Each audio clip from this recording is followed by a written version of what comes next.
And we're back here once again with another episode of the MSK show. And this is going to be episode 297. So I hope you guys had a great day. And I hope you guys have a great rest of your week that is ahead of you. And in this episode of the MSK show, we have one topic for you guys tonight.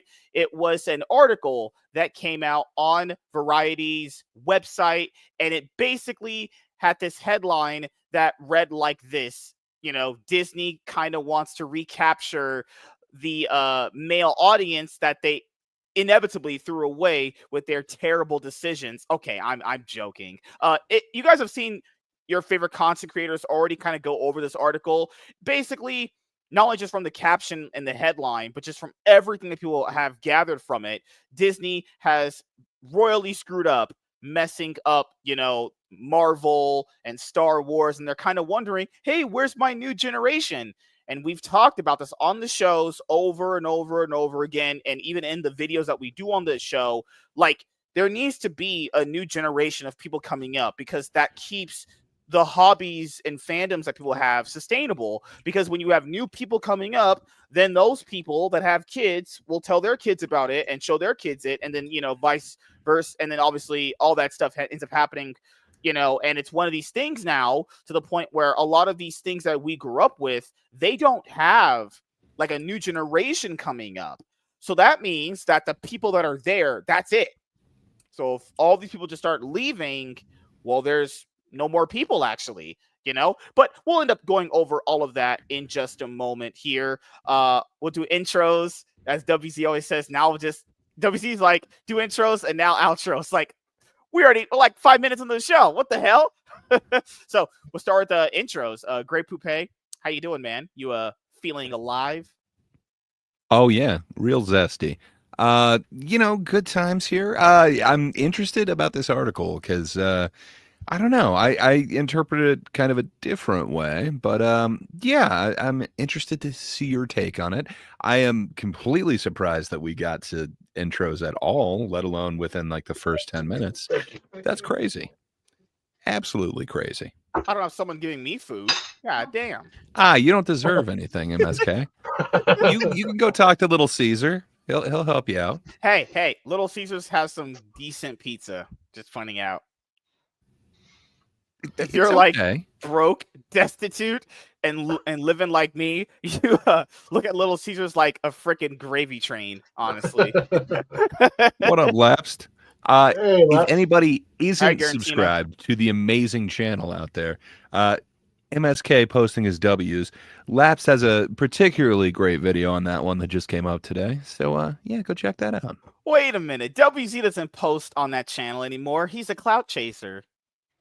He posted a banger, some awesome editing, and it really showcases Lapsed. Crazy. So, Lunchbox Warren, how you doing, man? I'm doing good, and I am also been interested in this article because my first reaction was kind of like, well, yeah, you guys ran them all off, but I wanted to give more of a positive outlook, and it's like, I'm glad to see that they've realized their folly and they're actually going to start focusing on capturing the young generation. Because in comic books, they left behind the kids in the 90s when they started doing the collector variant cover era, and everything started turning into more for adult collectors. And it's going to be interesting to see what the article says, because they did lose a couple generations in comics at the very least, the same in movies. And I'm glad to see that they're correcting course, or hopefully that's what the article says at least. Yeah. So for me, my general outlook on this stuff is I like to gloat and say I was right, because that's the person that I am. It's like, but yeah, that's not true. I mean, this is kind of my thing, and it's always based off of just being direct, like just shooting directly for the stars, being on point. It's like people have that's your thing. It's like people have permanent surprise Pikachu face. It's like they do something stupid, then the bad result ends up happening, and they go, oh my God, this bad result ended up happening. It's like, well, no shit. Like, no shit, that would happen. And then I think Laps has a really good question for you. What were you right about? What were you like no shit about? Were you like no shit about, hey, don't do this thing that people don't like? Or did you have a real idea? Wait, this is bullshit. This is bullshit. You never. Okay, to be fair, the second part that is so true. The second part is true because women are idiots. But the first part is I just always say it the way that I would say it directly to you guys. If you take boy brands and you put girls in them, it will turn people away. Now, it's not about that being right or wrong. It's more about understanding your target demographic. Like, let's say if we had kids, right? Would we take our son to the Barbie section at a Walmart? No. Of course. Of course not. That's okay. He's trolling me. You would not do that. He wouldn't be interested. Okay. Him going to that would immediately, his brain would just be like, why are you trying to control your kid's interests, man? Hey, if you take your kid to a fucking, and now if I take my boy to like the Marvel DC section, he's gonna be like, oh my God, daddy, that's Superman, that's Batman. Yeah, that's what we're talking about. Give him some boy shit. You know, it's all about understanding what your core demographic is. If your core demographic is men, you need to cater to them. That is your audience. If you do something that pisses them off and makes them go away, I'm not gonna feel bad for you. You made a bad. It's like the whole Cracker Barrel logo rebrand and everything. They're like, yeah, we're gonna go back to it. Why did you change it to begin with? It made no sense to change it at all. It wasn't the problem with Cracker Barrel for anything that I read about Cracker Barrel. Seems like a huge aside, but do you think we're gonna get justice for Jemima now? Oh, no. I mean, if they're putting the cracker back in the barrel, can we get Jemima back in the bottle? Come on. Uncle Ben? Can we just get an Uncle Ben? The summer splits, yeah, there's a lot of league going on. No, there's a lot of league. I've been watching so much league. There's NFL that's gonna start. Yeah, those professional sports. How's your coach doing? He's good lord. Doesn't matter how much one of the doesn't matter how much the one here yells at the team. They're just boosted animals, honestly. There's so many games I'm watching right now. It's insane. But no, that's just. And people get mad at me, like, well, you just hate women. And it's like, no, the girls that liked it when most of the boys liked it the way it was. You know? Like the girls. Man. So when did they screw it up? Did they screw it up when they brought in Padme? Come on, well, Natalie Portman's character. That would have right? been the prequels. No. Yeah. No. I wouldn't say no. Mm-mm. Okay, did they screw it up when they brought in Ahsoka? No, because people like the Clone It was Wars. still inspiring girl fans, female fans. But this isn't a problem with trying to introduce women to it. It's a problem with not doing anything well. It's about introducing the females later on, because but those are female characters that you like, right? They're just cool characters, right? But they're not trying to be. I don't know how cool Padme is, but fair enough. She puts up with Padme's the Luke's kid. mom, so that's a little, you gotta give her the respect. She's like, that's Luke's mom, okay? It's like Gray's 100% right though. It's quality. It doesn't matter. Like, okay, they didn't make mistakes when they openly said comments and this like is true. They when they openly said comments like, we're not making this for a male power fantasy Kathleen kind of Kennedy demographic. said this. She said that. Even in comics, there was one girl's like, if you don't like my politics, then don't read my comics, kind of deal. So there is some of that, but I personally believe that all of the race changes and the sex changes and the LGBT stuff would have been fine if it was written well, because we've seen plenty of examples of well-written stuff like that has the fans backing 100%. Like, people have no problem with Rey. They have a problem with how Rey was presented in the writing. Like, the writing for that trilogy was terrible. It wasn't because they brought in Rey and made her a Skywalker. But people would have loved her Yeah. if it was well written halfway decently. The problem is it's crap. Right around that same time, you got Rogue One, and Jen Orso is a strong female character. She's a good character, though. Like, you actually give a shit about her struggle, and, you know, she's not super overpowered. She isn't some Mary Sue. She struggles, and man, but I would it's also awesome. say that those things aren't mutually exclusive, though. You can have both of them be problems, though. Like, if this is supposed to be a boy franchise, it's like a girl leading a movie is gonna be like, all right, I don't know, you know, like. Am I supposed to just be like, I want a girl to lead the franchise? Why would I want a girl to lead it? Like, why am I supposed to like that? Why am I supposed to accept that? You know, I mean, like some of the best sci-fi films ever created in my childhood. yeah. Terminator, Aliens, both had super strong, But amazing female those leads started that out went as through the main arcs. character, though. Those characters right there started out as the main character, like Ripley, fucking hell, the girl from Scream, Halloween, Laurie. Those started out as the main character. So I understand if those would be like you have a female protagonist starting out, that's fine, right? So it would be assumed like, okay, girls are gonna like this because you have the whole like last girl thing. But why would you assume girls are gonna like it? It's not like, oh, you know that franchise that all the chicks dig, Alien? Oh, this is what I'm saying. Why do I have to like a female hero? If you you started don't out with have to, male hero? MSK. We understand you've got your own biases, but you don't have to hate it just because a female's in it. Is all we're saying. Also, to be fair, George Lucas had said that the prequel movies were for kids after people gave him a bunch of criticism. I think Star Wars is mostly for like dudes of the ages of 18 to 35. That's my opinion. He said the whole kids comment after people were rightfully so criticizing those terrible prequel movies. Now, to be fair, Dude, can you say the original wasn't for kids? Come on.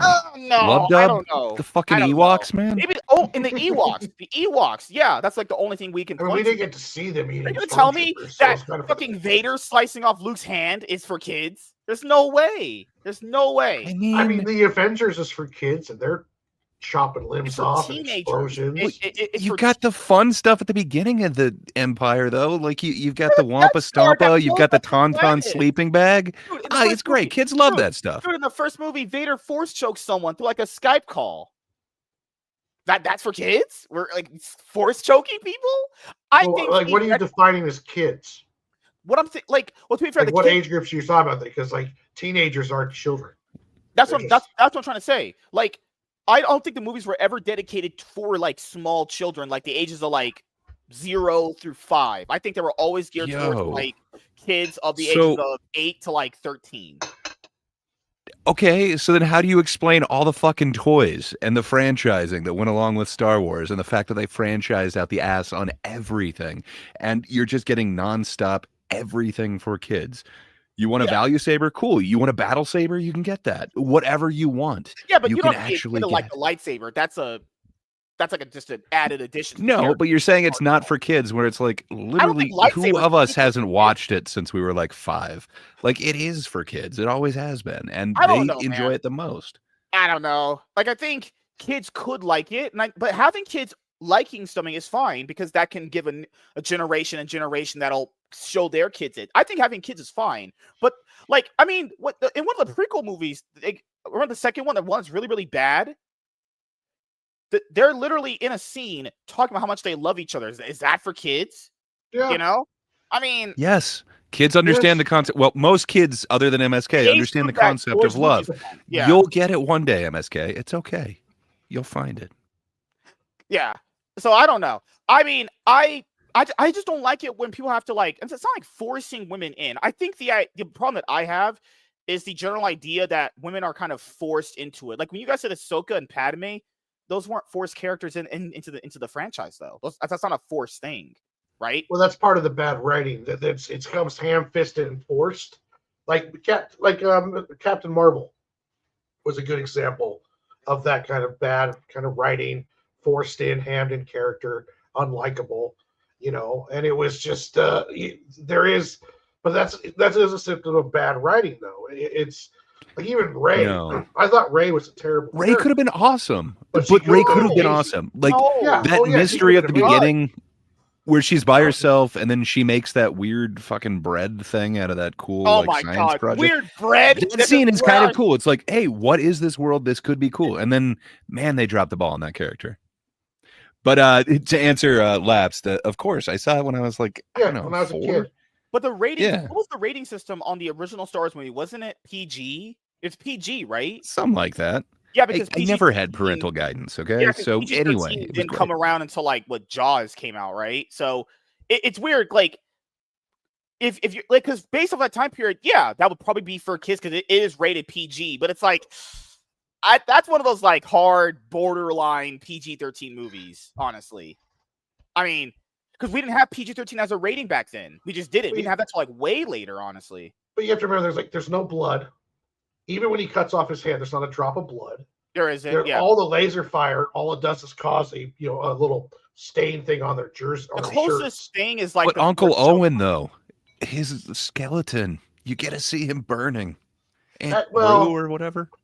Yeah, I think since it's not showing them in the act of burning, I think you can get past it because, like, when you're talking about young kids, like nowadays, 12 and 13-year-olds are watching horror films and shit. So I mean, they're a lot more. The kids are a lot more desensitized to what they're doing. The Avengers is essentially made for like 8-year-olds up, So I mean, it has a lot of stuff that's not usually in there. Even Superman, which was really kind of real lighthearted and fun, they're cussing the entire time, and Hawkgirl literally throws the president of a foreign country into like a building. So there is I mean, I think kids are getting into more, but the whole point of like the art, I would imagine, like their switch up is I think it's more along the lines as they're not appealing to boys, and they're not, and all of this kind of force stuff is either going over the boys' heads or it's just not geared for them. That famous Charlie's Angel movie where she's God. Yeah. Hey, here. Oh. So, yeah, Warren's just going, you're fine. Yeah. What happened? The Charlie's Angel movie that came out just recently, last one, they literally said, like, we're not making this for you, for the demographic of the movie, action movie, males, along those lines. Yeah. And then the movie famously bombs. And then the next quote from the same newspaper was, "Where were all the men at to see the movie?" And it's like, well, you have to gear your stuff towards that demographic. If they want, like, Endgame was everything the superhero fan wanted. We got to see Cap with the hammer. We got to see all these cool things happen. But then when you look at some of the stuff afterwards, it's like, well, are we, who's this for? Hold on a second, guys. I'm sorry. You're good. But Pronson's asking the real questions in there. Why isn't Laps on the panel? Laps is a white guy. Laps just happens to mention in his last comment, he won't let me on the panel shows anymore. Yeah. Why is that MSK? Oh my goodness. I'm sorry, guys. I do have to say, my goodness, my brain was fuzzy. I remember because Jaws was PG, right? And PG-13, it came out late. Yeah, it was like after Jaws and Star Wars, like you guys said. So what I'm trying to factor in is when parents are taking their kids to see these movies, they're under the mindset that it's PG, so their kids can watch it. Like, it'd be fine, right? Because PG-13 is just pretty much like parents strongly caution or something like that, right? So what I'm thinking is maybe there was something that happened with parents where they're like, oh my God, I would have never taken my kids to see this if it was too violent. I'm not saying it was right or wrong. It's just more like, I don't know, man. There's parents that are way too involved now. Maybe it's just because I was kind of like a feral child, but they used the movies as a place to like literally babysit me. Like they would just kick me out of the theater, and it's like, I don't know. They didn't look at what I was watching, and I think I turned out all right. Yeah. Anthony asked to address his last two questions, and I kind of touch on this too. So MSK, I find it hypocritical that people constantly called Ray a Mary Sue, when let's be honest, Luke was a bigger Mary Sue than Ray was. Fair enough. I kind of agree with that comment. Like Ray, well, they're both pretty damn Mary Sued. I guess you could argue with Luke, there was some time passing where he was training. I don't know how much time she actually spent with Luke training, where fair enough, both had very little training. I guess you can say between Empire and Jedi, Luke somehow became a Jedi Master, self-proclaimed. But I don't know, Ray just gets the power super quick and just truly masters it. Both could use a lot more in there. I think they could have benefited from, some actual training, some actual failure, but they don't let them do that in the first ones of these. Well, the only real difference between the two, because I agree with what Anthony's saying, they both had Mary Sue qualities, but the only difference is if you remember the films, Luke didn't do anything until there was some kind of resemblance of training. Like, so Obi-Wan trained him on the ship on their way when they were going to, I believe, to Leia's home planet before. That's when they first run into I believe the Death Star. But he had some training there. He had training in Dagobah. Remember, Rey was doing Jedi mind tricks, just doing them. No one told her about it. She didn't know anything about Jedis. She just did a Jedi mind trick. And it's like, I do have a problem with the way her Force powers were written real inconsistently. Like one moment she could barely pull her saber to her, and then the next moment she's lifting half a mountain off of the the backdrop of at the end of The Last Jedi. So on top of that, like holding her own with a Jedi Master. Man, like the whole fight with Kylo at the end. And I get it, Finn helped her out. It was pretty effed up, and Finn helped her out too. Before you go, I would say there was someone else in here earlier that was new. Brew 1138. Oh, nice to meet you. Sorry I missed your comments earlier. Yeah. So this is okay. So MSK, you got any Mary Sue thoughts? Being a Mary Sue yourself, I'll be completely honest here. The whole Mary Sue thing, I can go pretty hit or miss on it. I think if you truly want to classify any character, you could make, I don't know. Hold on, let's see. It's not really about hypocriticalness. It's more about the way that they're portrayed. Like, I don't remember Luke in any way being a character that, I don't know, could just do stuff and just beat characters automatically. Shooting a torpedo down the Death Star. It was kind of majestical. Yeah, maybe that. I mean, Rey be a trained Sith Lord in her first outing. Like, he was wounded a little bit. Like, and winded from Finn fighting. Like, wasn't Luke, like, he lost to his dad the first time? I remember that. Yeah. I mean, Luke had a little bit of training with Obi-Wan, and he also had Obi-Wan talking to him through the Force. Use the Force, Luke. But yeah, that was still a crazy shot because there is some Mary Sue qualities to Luke, but they at least wrote in, like, well, he did train here. Or he is understanding the Force better here. Mm. But with Rey, it was just like she just starts doing Force shit. And she's not actually trained by anyone in the Force until she meets Luke.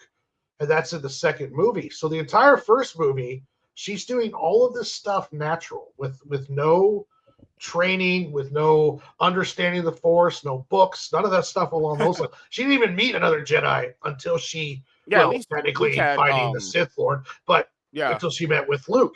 Yeah. So that is one of the problems is they just kind of, because I've always said that Luke, Finn, and Poe are essentially Luke. They took the character of Luke and they turned his fighter pilot persona into Poe. They turned his awkward kind of teenagers into Finn. And then they turned all of his Jedi badassness into Rey. Because each one of the three of those characters were written really thin. Finn was probably the most mistreated character out of that whole group. The way that they did his character wrong by the third can't movie. Be how he was thought up. Like no. I think they wanted him to be a Jedi.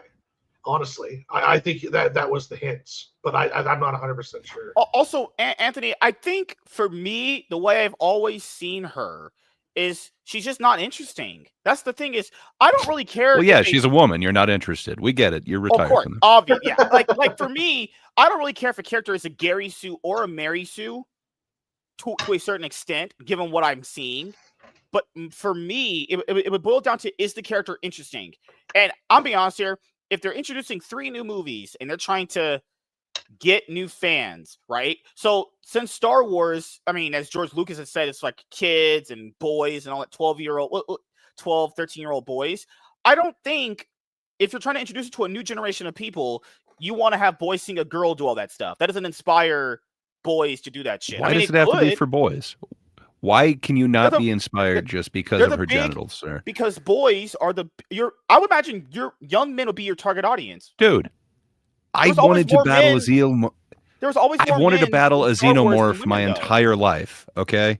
Ripley made me want to battle it even more. It's like, oh, she could do it. I could do that shit. Yeah.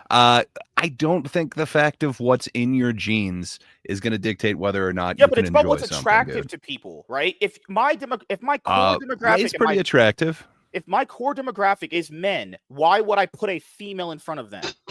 That's a marketing. That's a marketing. Because you've got an awesome character that you've written, and you've got an amazing journey that they're going to go on. I just don't think we had that here. We had the potential of it, though. I don't know, because I don't think Daisy Ridley is a good actress at all. I think it was always going to fail. Daisy Ridley sucks as an actress. She was horrible, you know? I believe her as a window cleaner. Have you ever seen The Cleaner? I did see the trailer. I have, the trailer looks horrible. That one was kind of rough to get. I was just kidding about that one. It was real tough. I know I've seen her in something else, but I can't remember. There's that one swimming one. She's not the greatest actress, but she is not my problem with those movies. It's much more the writing. I think she's a problem. Then, I think, the biggest problem... She doesn't have to be. If they had something for her to do... All of those characters, all of those actors, I don't hate any of them. I just wish it played out differently. I wish they actually had arcs for them. Well, okay. I agree the same way. Like, we should have found out she was bloodline to Palpatine in the first movie. That should have been like the big reveal at the end of the first movie, and then she could battle with the dark side, the confliction with the dark side, especially going to Luke with both of them knowing who she is and where she's from, would have created a much more interesting dynamic, in my opinion, because technically, because Palpatine ruined his father and almost ruined technically ruined his life as well. So that would have been more interesting, but that's the problem, is that all of these problems are writing problems because they didn't plan out the trilogy, because Rian Johnson decided he wanted to go completely off the rails and essentially undo everything that J.J. Abrams wanted, so much so that they lost the third director, and then J.J. Abrams had to step back in and try to make something out of the mess that Rian Johnson left. So it was a weird choice. Yeah, I got to be honest. The Last Jedi has grown on me a ton. I absolutely did not like it the first time I saw it. If I can remove it from that trilogy, I don't necessarily hate it, but man, it is the dumbest idea to do what they did, like the Snoke thing, just everything that they're building towards, just killing the momentum. But that's kind of the issue is, so Abrams had an idea and he laid out a bunch of breadcrumbs, and then, essentially Rian Johnson is just like, no, fuck that. I don't care. And they literally gave him like carte blanche to do anything. They didn't tell you, okay, the character needs to get from here to here. It's just, okay, we've started with Rey's on the island. Go.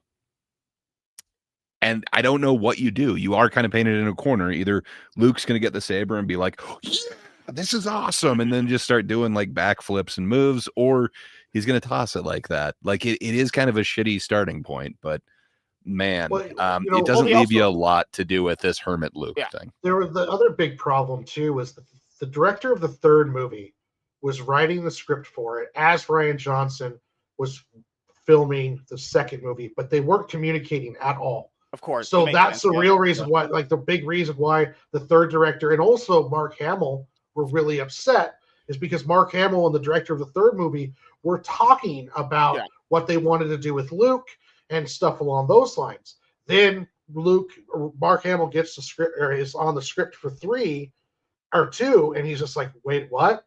I die? Like, this isn't what's going on. This isn't Luke. Like, he said multiple times that he did not like that portrayal of Luke. Now, Rian Johnson did not do the third director any favors, because he left it essentially with the rebellion down to a fraction of its size.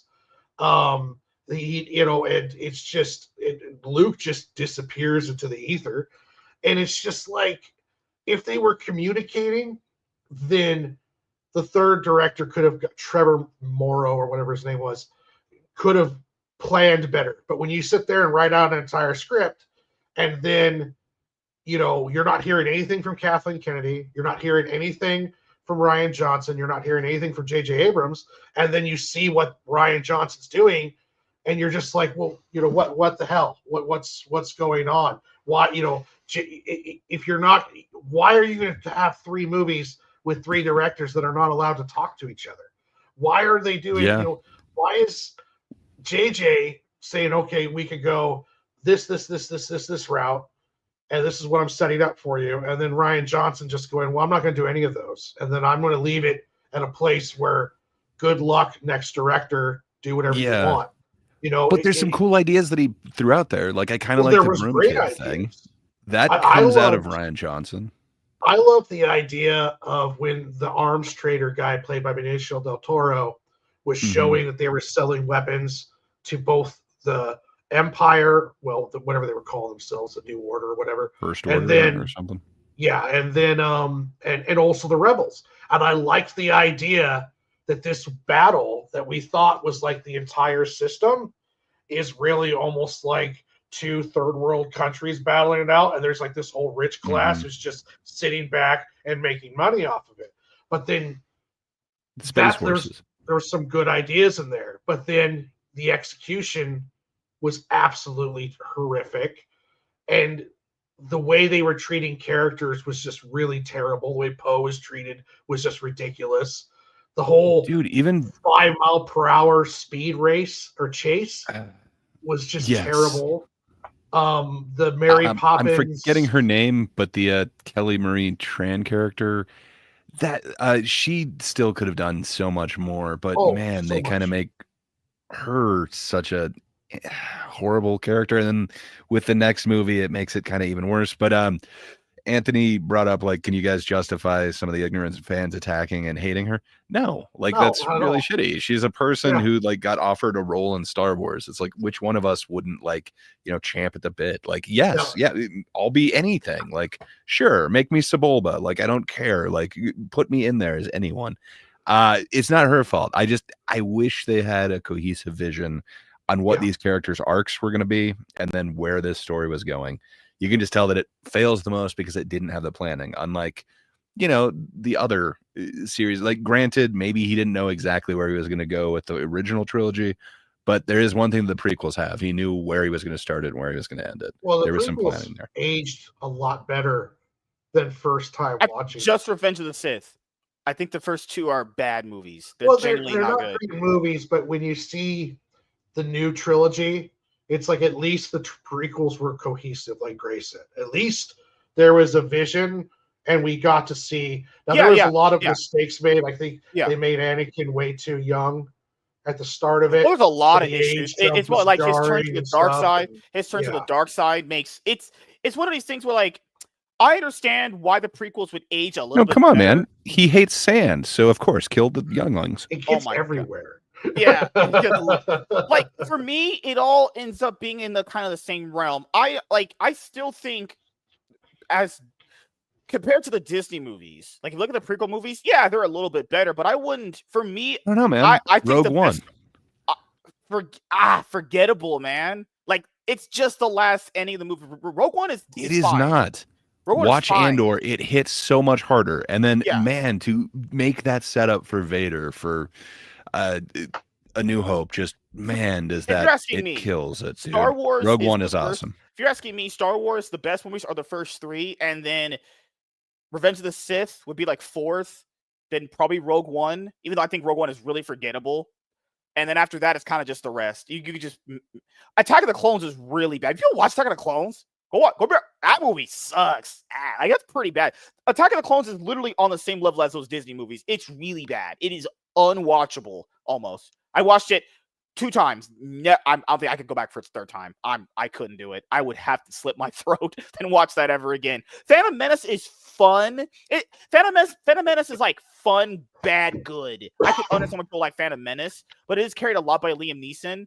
But it gets the ending fight scene when they're battling Darth Maul is pretty cool. But like that first two halves of the movie is like, oh, it is not fun, man. It is retconning in the worst possible ways.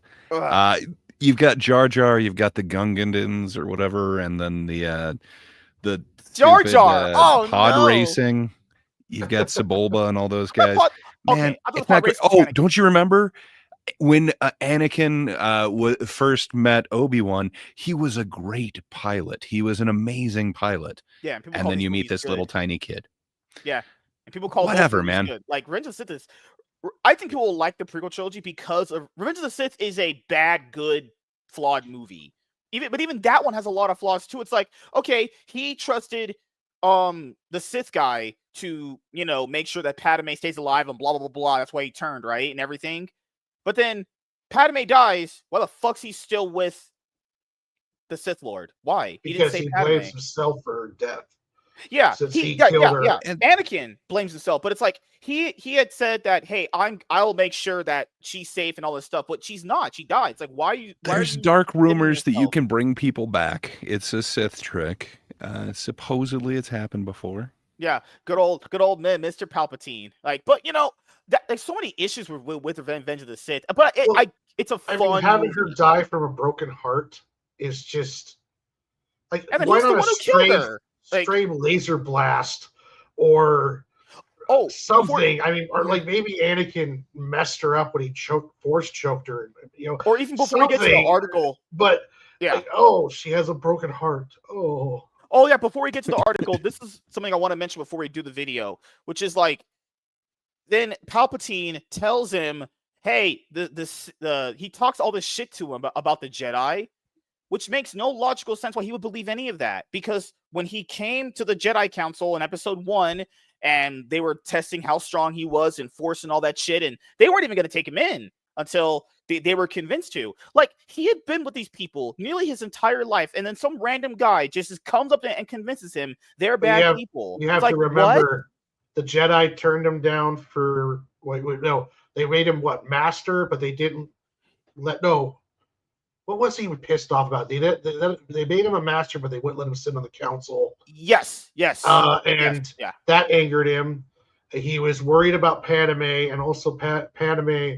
Plus, too, if you go into here's the problem too, is that the Clone Wars TV cartoon, yes, builds a lot of context. I heard of that. Yeah, I heard that for the prequel trilogy. And that's the problem, is George Lucas is usually the worst writer of Star Wars. And that's one of the problems, is he's one of those things where he should have just let someone else have his baby and let them go with it. Because usually the best films of the first two trilogies, the prequel trilogy and the original trilogy, are the ones that he didn't direct. And even the original trilogy, a lot of it was his wife and the other producers helping him, because he was going to do some crazy ideas. Like, the original ending was supposed to have Luke not even go back with his family, and he's supposed to just go off in there, because it was all about the prediction that Yoda said, if you leave here, you will follow the dark side. So the original ending was supposed to be a dark ending with Luke's battle with the dark side, and with the temptation when he was fighting with the Emperor Palpatine. So George doesn't always make the best decisions, and he makes these for children. So I think that's a cap out for deep. him. He's not going to go super deep. Like, Anakin, part of Anakin's turn was because of the scars of slavery that he went through with his mother and himself. But he never really showed that slavery or how that really affected him. That's when it was very little, right? Because it's for children. You don't want to have a whole scene where Anakin's getting whipped at some factory somewhere, I'm not and then talking about rescue him. No, they turn him into a kitty little pod racer, because he's designing this for 8-year-olds. He's not making this for 32-year-old neckbeards who want to see all of this Shakespearean shit. So there is part of that too. I think that when the prequel movies got a whole lot of criticism, because I remember him saying that, but this is the thing. He really emphasized that these movies were for kids when the prequels came out, remember? Because they were getting a lot of criticism. I think it's a twofold thing. I think your franchise can be for kids and still have some decent writing. I think he uses that kids movies crutch to write bad movies, and he gets a free pass because it's George Lucas. But I don't think you should just write dog shit because you're writing a kid's product. He uses it as a crutch, be like, well, it's written like shit because it's for kids. And it's like, well, fuck. Okay, so I don't know how I'm supposed to feel about that. That's my confliction with it. I think he uses it so much to be like, well, it's for kids. So if it's dog shit, fuck off, right? He said that Star Wars panel he was at, it's like, well, people have all their criticisms. So well, yeah, if you write bullshit, people are going to call it out. It doesn't matter how popular a franchise is. People call out bullshit on popular franchises all the time. Happy birthday to Anthony.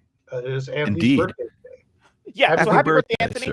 We got to get to the video because I have to sit here and spout all my facts, and all these liberal Democrats here will have to. Wait. What do you have Oh. that you've said that was a fact?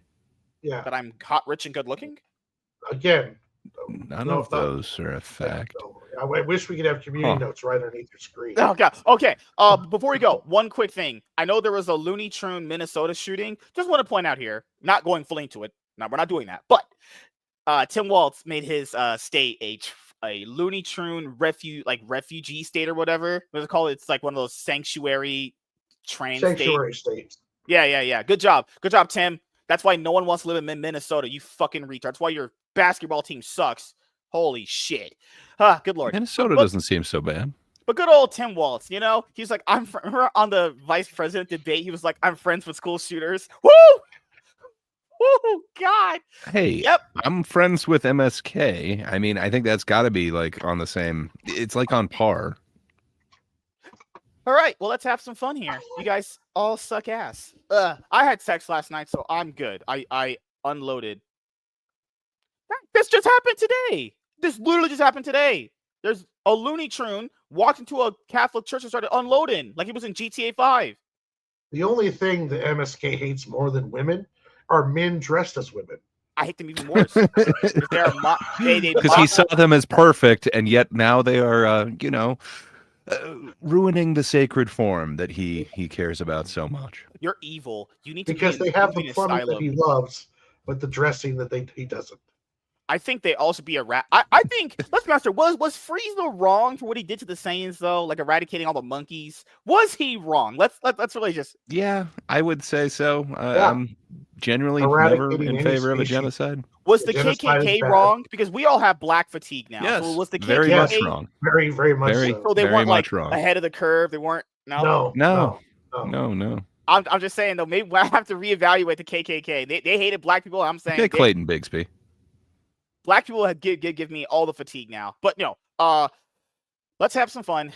Hey everyone, I am MSK, aka Master Swag King, coming at you guys today with another video. And if you guys are returning viewers or new viewers, then please consider subscribing to the channel if you have not already. Leave a like on this video if you enjoyed it and comment down below. Also, make sure you guys hit the notification bell. That way you guys can get notified on whenever I upload a brand new video or go live. And in today's video, we are going to be talking about Disney gives up on Star Wars and Marvel. So there was this article that came out on Variety's website, and we will be going into it in this video. But the general idea of it, from what I've gathered from watching a few other content creators' videos, is that Disney is now going to be pressured into making, let's say, movies or TV shows or animated, movies or TV shows that kind of cater to, younger men. Now, this is one of these things that I always kind of like to emphasize, people like to do this surprise Pikachu face. Like when they do something stupid, they want to be surprised about the results that come of it, even though they're the ones that enacted said, decision, and then the outcome happens, right? So Disney owns Star Wars and Marvel, two like major IPs, right? So why would they have any problem with getting a male audience or a younger male audience? You have the biggest IPs for that. But this is what they did.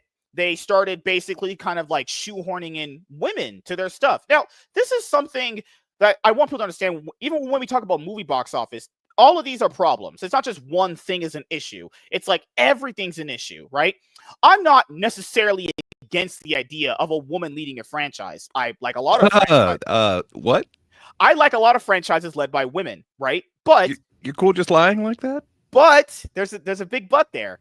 But if your goal and your idea of your franchise is that we want to have men watch our franchise and then more men watch it, do you think from just a business point of view, not if it's written well, not about anything like that, do you think that a guy would want to see a girl in that position? Just in general. Yes, I do. Why do you think that there is guy programming and girl programming? Yes. Like, you understand, they didn't make this like the shopping network, or they didn't, suddenly make this, I don't know, a soap opera, so to speak, something that, is definitely for one sex or the other. Instead, this is fantasy, man. Chicks dig fantasy as well. No, but you it's just some said of their they favorite make thing. Girl stuff and women stuff, right? Right? They do. I don't know why you're sexing this type of thing. It's a fantasy story, man. you're missing the point. What I'm bringing up is if you're I am missing your point. There's always a target demographic when you try to hit stuff, right? Women can be Okay. involved with it, right? Why do you think that has to be men for this? Men are going to be your biggest audience. That's the point. They're paying all the money, right? If men are the ones paying all the money, they should be the ones that cater to the most, right? They're the biggest audience of it, and they're paying all the money. The thing is, I don't mind if women like it. I don't care if women are a part of it, but to cater to the lesser of the demographic in it makes no sense business-wise. You said shoehorning too many women into it. So how many is too many for you? I think if they're shoehorned in a way that we mentioned, obviously not in this video, but when this show happened, right? I think the way that you guys said it would be kind of bad, right? Ray would be the example of, but you also brought up, hey, Padme. Okay, so I don't think Padme shoehorned in because we knew he had a mom. That's not really shoehorned in. That was mentioned in the first movies, right? You guys said Ahsoka. Shmi?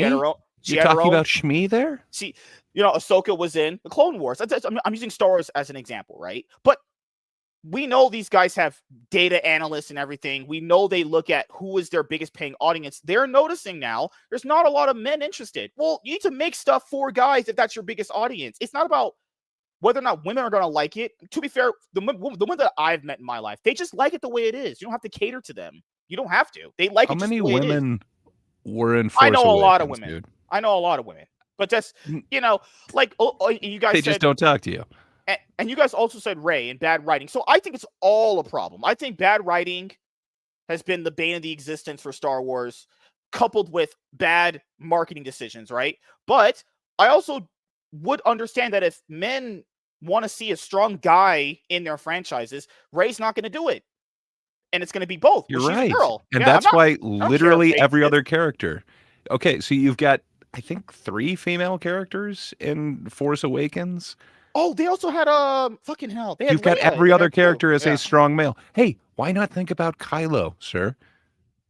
People liked Kylo. He's your strong male. People liked Kylo for a little bit, but it was mostly like the decisions that they made for his character that made him worse. Like first movie. If they want this Sith character to be like the biggest new baddest guy, he loses to a lady who had no training at all. She barely picked up a lightsaber less than 5 minutes before they fought, and then they have the trained evil Sith Lord lose to her. People go, that's a Mary Sue thing. Well, look at this. First movie, Star Wars. Second movie, Empire Strikes Back. Luke loses to his dad because he even trained. He trained and he lost to the guy that was way more trained than him, right?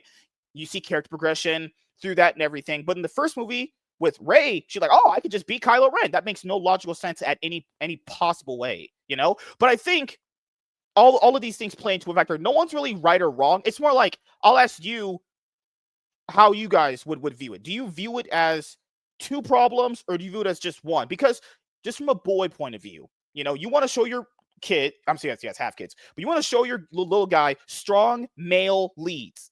A female is not going to fulfill that desire. Even if she's a cool character. I like cool characters, So literally the lead of the movie can't be a female. Otherwise, there is no such thing as a strong male character in the movie. I literally just looked up the IMDb page while you were, what would you kind of say, blathering on? So you've got Daisy Ridley, you've got Lupita Nyong'o as Maz Kanata, and then you've got Gwendolyn Christie as Captain Phasma. That's it. There's 3 females in this movie. And you know how many are listed like on the top thing? I think it's 20 whatever something on this that I can see. They're all strong males. Come on, John Boyega, pretty strong male. Not really. I guess Hux isn't the strongest of males. John was not strong. Excuse me. Sorry, Carrie Fisher is on there too. There were 4 females. But she's not new, right? Carrie Fisher's it's the OG, right? It's not. Don't say someone. Oh, you're right. Totally not a strong female character. She's a strong female character. She's not going to give boys the wrong idea. There's no way that people enjoyed watching her strong character. John Boyega, especially Slave Leia. John Boyega for the first movie, I would give you that he was the best strong way you could show a male. The first movie. What about Han? Han? He knew his son was going to be an asshole, but he went through with it. He did the thing that he had to do. They portrayed Han like an idiot. I won't say he was strong. Yeah, it's not my favorite, but I'm sorry, dude. He's like still John, strong. I agree with you. John was strong just in the first movie because the second Chewbacca, Strongest person in the entire Oh, movie. God. Come on, dude. What was the Oscar Isaac's character? Wasn't it Poe? Oh, he was trash. Poe. No, he's Yeah, trash. Poe. Just Yeah, Poe absolute Kane. garbage. He was so strong, dude. What an alpha. He's the best pilot in the Rebel Army.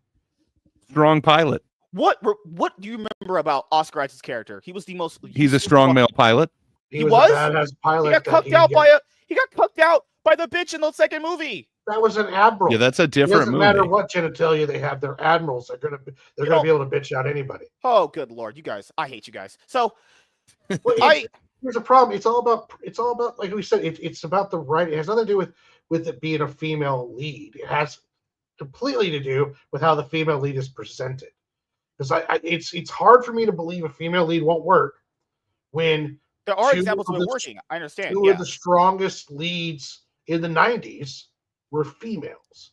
So it's hard for me to believe. Like if you wrote Rey with the complexity that they wrote Ripley, then we wouldn't be having this discussion. It would be one of the better trilogies probably that came out if they had cohesion and better writing. So I have no problem at all with the female lead. What I have a problem with is with the female leads presented. And, it's just because like the whole girl boss crap. I remember the Drew Barrymore Charlie's Angels, and that trilogy of films did well at the box office. I think the third one kind of fell off, but the first one and the second one did good, and there was plenty of boys watching that. The most watched Netflix show or movie ever is K-pop Demon Hunters, and there are plenty of young boys who love that movie. And it's about 3 Korean pop singers who fight demons. So it's all about presentation and writing. I don't think that people that there is like this whole we don't want women movement. I think nerds especially have no problem with strong female leads as long as they're well and as long as the people who are making them don't hate them. Yes. Like when you come out and you're like, I hate my male viewers. I hate Star Wars fans. I want new fans because the Star Wars fans are racist, sexist, blah, blah, blah, blah, blah. And that's your excuse for writing crap. Of course, you're going to lose a massive demographic, but there's no reason why Rey couldn't have been one of the strongest sci-fi characters in the last 20 years if they just wrote it right. It was all set up there. Rey Palpatine, that's a great angle. The newest, kind of like our newest hero training to be a Jedi is the bloodline of Palpatine. That would have been freaking awesome. And we get Luke through all 3 movies, and we got, it's just, I don't see it being the women being a problem, especially when you're talking about horny young men. Like, I think it could be a slight problem. Are going to be like, well, I don't want to see that hot chick doing cool shit because I want to see a man do it. No, that's the reason why there's 6-pack dudes. I'd rather see a man do it. I'm not that horny. I need to see men do stuff. Okay, jokes aside. So like, just as I ask, I'm not saying you're wrong. I'm saying it could all be interchangeable too. From a business point of view, if you want more men to watch, you would put a strong male lead there, wouldn't you?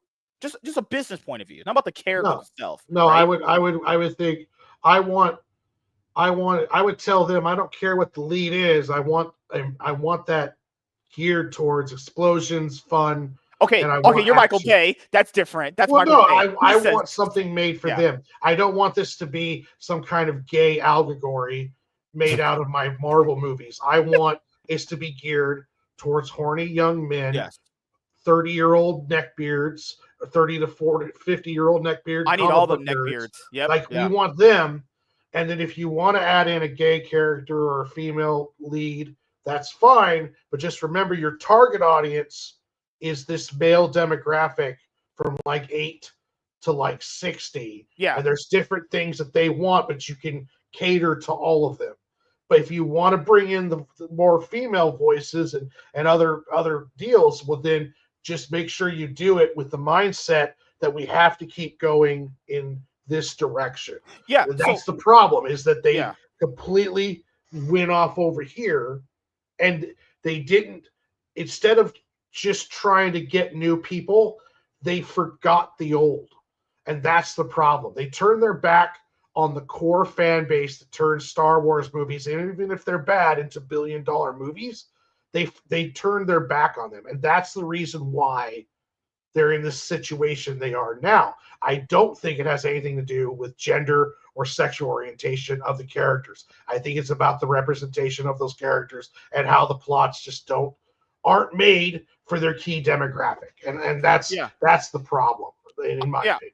For me, I think it's a slight thing. So if we're having a business discussion and like everything you just said, we'll apply that, right? Males and all that stuff. I think if we're gonna have a side conversation about would this attract females, I personally, for me, I wouldn't care about that. I know men are going to be my biggest paying supporters. Females can just come on and be added to it if they actually just like it for what we're doing with these guys. Because even we highlighted it. If women just like it, they're going to just like it. You don't have to cater to them, right? Now, if you want to do like a female-related show or a movie, we can talk about doing that. But if our biggest paying audience is men, we got to, men, like you said, do like naked women. They like women. Right. But Ahsoka was an entire female lead cast. Liked character. That was generally well received. I'm not sure how well it was watched, but they're making a second season of it. It was well received. All of the young boys loved those characters from the Clone Wars and the was it called Rebels. So right there you have Ahsoka and this whole Rebels crew that all these young men and now adult men adore, and they were presented in a way that, that a young woman could see that Ahsoka and say, okay, I like that, or see any of those female characters and say, okay, I want to follow that. And at the same time, the guys were all like, look how good her ass looks in those pants. So there was that. You can cater to both audiences. I hear what you're saying. They failed. They dropped the ball pretty hard in Ahsoka. Man, especially the fight scenes, it just looks like they're going at slow-mo, and it's I don't know, Rosario Dawson's in her 50s or something. I'm not sure if she can move like a true Jedi should or anything like that. But still, I understand what you're saying. MSK, have you ever seen the movie Planet Terror? It's a badass chick. She's fighting zombies. She's got a machine gun for a leg. Scantily clad. Why can't you have a scantily clad, strong, hot woman? No. I'm not saying That's you can't, but we're talking about the levels of IP we're talking about here, right? So if we're going, because we always talk about new generations and all that stuff. So did you like Padme? Was she a strong woman? She got awfully scantily clad in that whatever arena scene. I'm just saying, dude, you can have it all. She could be a strong, scantily clad woman. I don't think Padme was that interesting in the prequel movies. I think Leia was a much better character. But the only thing that really threw me off with Padme is the fact that in the first movie, they used this 8-year-old Anakin, and then in the second movie, they're using a 23-year-old, and then Padme did not change. And I'm just kind of down with it. What she said. There's aliens and stuff like that. But at the same time, though, I was kind of thrown off. It's kind of like he's dating his babysitter. It seems so weird. Why did they go that much of an age difference? But even if I wanted to throw you guys a bone, let's just say this. So nobody wants your bone. Oh my God. So let's just, and I'll paint it from a different discussion, because I do think all of what we said applies. It just applies in different ways. You can look at it from a business point of view, or look at it from a franchise point of view. There's another point of view we could look at it. The men that you do have in the franchise probably aren't interesting enough that are attracting young men. So they have made a lot of just male-centric, I'm going to say male-centric if you actually watch the shows, but let's just from name alone, not content in the product, just name alone, right? They made male-led stuff. Mandalorian, they made Obi-Wan Kenobi Season 1, Book of Boba Fett, and all that stuff, right? It also could be a problem of the male stuff you're making is not hitting people, right? So if the male product you're making is not attracting the younger audience, then you need to write better. That would be a complete thing. You need to write better male characters. That would be a writing point of view, because they made male-led stuff, but if you watch the content of the actual show, right? We know the females, it's always a bait and switch. The females are always taking over. Just Obi-Wan, for example. Obi-Wan is like a secondary character in his own show. How in the world is a young guy supposed to look up to Obi-Wan and go, damn, that's a really cool character, when you got Black Monkey Reva there just taking over the whole show? It's if you want more males to like your male characters that you have, They need to give them the floor. You know, Boba Fett, the guy that played Boba Fett said, I mean, he pretty much laid it out like without saying a lot of words that he didn't like the portrayal of Boba Fett. That's another strong male character they just kind of ruined. You know, and Don't Andor, disagree that they ruined him, but it wasn't a you said woman's you like fault in Andor. that. Did they do the character of Well, Andor no, but some it's justice? This is what I was talking about earlier. It's about the portrayal of the characters. Like they're not portraying 100%. their male characters that strong. Obi-Wan series would have been so much better if it was just Vader with a group of Inquisitors chasing down Obi-Wan and make it the whole thing kind of like a space chase movie. And he has to kind of work through it with a confrontation of the two. But instead, they were, and this is not the females part. It's they were trying, and Disney was doing this with Marvel too. They were spending so much time setting up the next thing that they don't have any time for the actual series to cook. So Obi-Wan turns into like all of this setup for other stuff, and then like what was it, The Mandalorian, where they switched over like to Coruscant, where they showed that the butch lesbian chick, and she ends up killing the scientist who was doing experiments on Grogu. I think that was in Mandalorian season 3. I'm not 100% sure, but it's like all of this weird setup stuff that doesn't go anywhere, and they don't let the actual time for them to cook between each other. And and I agree with Phoenix Press too. We should have seen Obi-Wan and Maul. That would have that been would have awesome. been cool. That would have been Instead, awesome. we got hiding a girl under your trench coat or whatever. Like Yeah, that old that was gag. The worst Leia disguise should have ever. never Yeah. been in it. You know, it should have just been focused Obi-Wan and Vader. I think Yeah. the guy actually went and cut the movie up to where it was just Obi-Wan and Vader stuff. And it actually, in this whole series, it turned it into like an hour-long movie. And I heard that was actually way better than the series. Yeah, because the thing is, even if I would subscribe to the idea that it's not a female's problem, because they do have like some female characters in the franchise that are liked, I think from a marketing standpoint, men should be your only target audience. Females should be a fucking afterthought. But the males you do right need to be good, because males are going to be your biggest audience. They're your biggest money makers. But women be shopping. Women will be an added addition. They're like an added person. Like you don't need to worry about the Come on, disposable cash, man. I got the cash. Women use my money. So, any other? I agree. Male Women characters? use you for money. Here's something, MSK. Like most women who go to watch Avengers are either being dragged there by their boyfriends, Yeah, or they don't they're even like the product. shirtless. Yeah. So it's like, is that your why best would friend? MSK's there? Yeah. Well, I mean, if they'll market to women using sexy men, why wouldn't you market to men using sexy women? I think it's different. Exactly. I don't think it's any different. I don't think. Well, based on what you just it's said, almost like you want this like to be like this male power fantasy where all men want to just be in the male character's role, but I don't think that's the place. I think we just like watching good characters. But that's the thing. This isn't male power fantasy. This isn't He-Man. This is fucking Star Wars. It's space wizards. There's a princess that needs saving. There's room for males and females in there. There's a reason why you always see women dressed up as something in the cosplay from it. And man, it's awesome.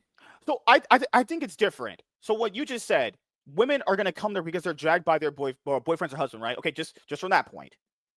They were going to go. They're not that I wouldn't call that like a paying customer, right? They're gonna go because they're dragged. That's not someone I want to cater to. I want to cater to someone that's gonna give me money because you like my shit, right? So that would be an added addition. And then you said, what was the other thing? The male attraction, right? Keep in mind, you can entertain women with hot guys. That's not bad, right? But that's not a paying customer. You need, because right now it looks like they need paying customers at this point. That's just from my observation, right? I need. Well, yeah, but it's the reason why Avengers aren't fat dudes.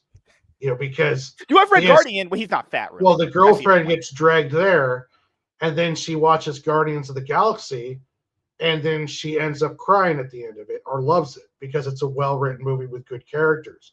So you can make it for multiple different kinds of people, and without trying to target. When you try to just target one specific small group, then you start alienating everyone else. But if you just make an all-around good movie, where if you have a team You have a badass woman on there, so then if the woman is there, she gets to see a badass female on there. The dudes get to see a hot, sexy chick being badass, and they also get to see dudes doing badass stuff. But if they're not doing badass things, it doesn't matter if they're women, men, black, gay, lesbian, whatever. If they're not doing badass stuff, then men aren't going to want to watch. I don't think Gen Z kids would like seeing a black gay, not black gay person. That's pretty specific. But like, if you're trying to, it's okay, dude. I don't think they'll hate you. That's just how I see these things. And keep in mind, everyone sees things different. I'm seeing it from more of a lens of like, if I want to attract racist. Hell yeah. Hell yeah. Like, I firmly believe that women will just kind of follow what the guys are saying because that's what they do. Now, like you said, if you can convince them to like it because they got dragged there, that's how you get a paying customer. But the idea should be, I want the guy first. I need all the men. Give me all the cocks, actually. Well, yeah, that should be the Well, I know that's always your motto. The focus should be, okay, what do Star Wars fans love? Yes. And then let's produce that. And then if we get these other demographics in by including, badass female Jedis, as long as they're doing badass stuff that the core fans like, then it doesn't matter. Great, we bring in other people too. But it has to hit that core fan group, and that's what they're missing. Oh, gosh. Disney's Boy Trouble. Studio seeks original IP to win back Gen Z men amid Marvel Lucasfilm struggles. So, like, let's be honest here. Just use before we even read any of this, just use the franchises you have now to attract younger men. You have them. You don't got to they're going to make new movies regardless. That's going to happen. But you could literally, right now, use Star Wars and Marvel to make stuff that young men will like. How about, just from Marvel, because Star Wars is different. We'll use Marvel. Look at all the shit they did in Phase 4 and 5, shoehorning in a bunch of women characters and swapping out the male characters. And they're like, man, we don't have any young dudes. Gee, you fucking think? Yeah, I'm really a huge fan of Captain Marvel, like Warren said. You really sold me on her. This worries me already. Like, the title worries me because this means that in their eyes, the IPs that they have, like Avengers, Iron Man, stuff along those lines, Star Wars, aren't capturing Gen Z males. And they're not blaming it on how they're presenting those characters. They're just saying, well, these characters don't work, so we need now original IPs to get these Gen Z men in. And it's like, no, you have the IPs. The Gen Z men just don't like the way you're doing those IPs. Yeah. Just restructure it. Why? Because they're gonna make more shit. That's just gonna happen. But why would you shell out more money you don't need to shell out when you already have the IPs that could bring in the males? My friend said, women are just gonna do whatever the men. Yeah, as it should. Women should do what we fucking say. I agree. Yeah. How come that's never happened ever in your life? Great. It's a work in progress. But let's just use Marvel, because I know we talked a lot about Star Wars. Let's just use Marvel. All the female characters we got, which one would be the one that could really bring in the male audience? Because the only decently, somewhat kind of, maybe sort of written well female character was maybe Florence Pugh. Yeah, I was gonna say, Yelena. You give Yelena a movie as good as Winter Soldier, people would like her. Yeah, she would be the flagpole actor for the new phase of Marvel, and that's in my opinion. Like, all these new females, she is a great actress. It's a great character. Yeah, people already love her. She's the new Black Widow, and I think if you gave her that level of like Winter Soldier kind of writing, boom, there were females before, but the new females that they try to shoehorn in and replace the males, outside of maybe, which one's being shoehorned? Let's see, Photon. I would Taskmaster maybe. Taskmaster was in Black Widow. Yeah, that would go there. You have the Eternal characters. A lot of them are race swapped and gender swapped. You also have which ones are shoehorned? Which Eternals should there have been if you're so into Eternals? I'm just pointing out. Hey, if there were strong Eternals in the comic books, probably have those guys there first. But I don't care. As long as I get a Salma Hayek, I'm cool with whoever they want to put in the Eternals. You did. So I know. I enjoyed it, man. She's in the MCU now. Salma Hayek Like, or you also had what? She-Hulk? No one liked that. I think the idea but you also that, had other characters that you haven't bothered to like look into. Like which ones? let's just go Agatha. Let's go Agatha wasn't interesting when I Death. saw WandaVision. Not interesting. Was it Kate Moss? Was that another not no, interesting one? Kate Bishop. Kate Bishop. Haley Steinfeld was interesting, but the actual she's a good actress. You could build some stuff off of her too. Yeah, like it's not even the fact, because like you guys said this about Star Wars. If you want to use the female characters to get males in, well, then you need to write better female characters. None of the. I'm sorry, I should clarify. Phase 4 and 5, the current one we're in now, the females that they've introduced to us are not interesting in the slightest outside of Yelena. None of them are that interesting. That is just so wrong. But you're not watching any of it. You haven't watched Loki season 2. You don't know what's going on with Lady Loki. Sylvie sucked ass. You are so wrong on that. Sylvie was awesome. You didn't get it. I understand. It was a female, so you automatically turned off your brain. Turned off. Like, yep. I'm listening to this. Yeah, that's the problem. You can never create a good female character for you because you're going to hate all female characters. Okay. Well, and they're doomed from the start because he's losing his hot men. He's like, what? Right, no Jeremy Renner? Now I'm getting a Kate Bishop? No. No. What about Ant-Man 3? Scott's daughter. Trash character. I know. You hate it. You're again losing another hot man. Horrible character. No Scott Lang. She-Hulk. We don't like that show's booty ass. Like we liked Eman Velani. We didn't really like Miss Marvel though. That's the thing. Like we like some of the actresses to a certain extent. We're horny dudes. Not me. I like I like my women. Lump. You don't represent anyone, MSK. Do not say we, please. Yeah.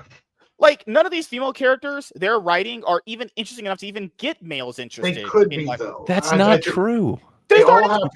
You guys watch Daredevil. Which character in Daredevil's enough to bring some males in? Dude, Karen Page got me watching. I was very much interested in her. Okay, great. She's a very strong character who has an amazing arc. I like looking at her arc. American Chavez from Doctor Strange 2, trash, worthless. She is trash, but that's part of the Marvel problem. That's not because of her. That's because they literally had sets built before they had a script. The script is written around the set pieces. You write them better, they get better responses because they have talented actresses in the roles. Yeah. Elena Florence Pugh is a talented actress. Kate Bishop, talented actress.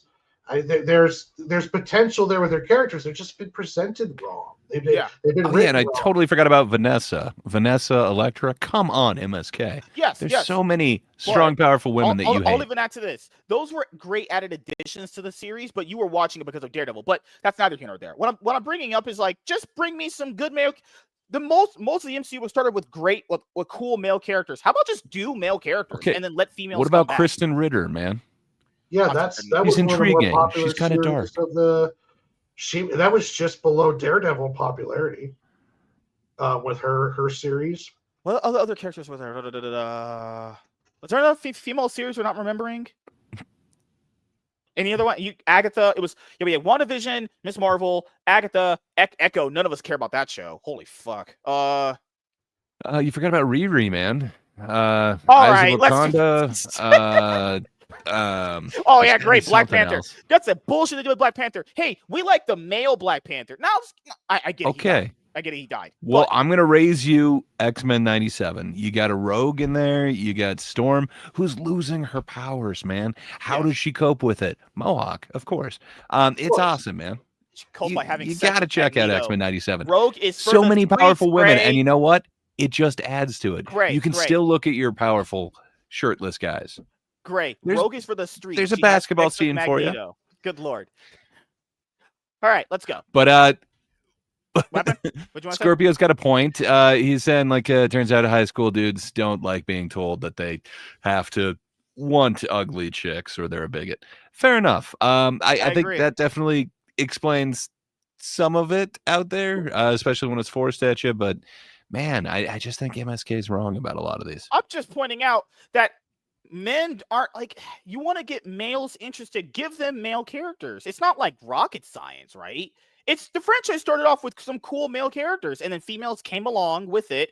Do that. I want men. I want all cocks in this franchise now. Nothing but dicks. We know what you want. We know that's all you want is dick. So I mean, Okay, I think no it's homo, no sausage homo. party. I called it no homo.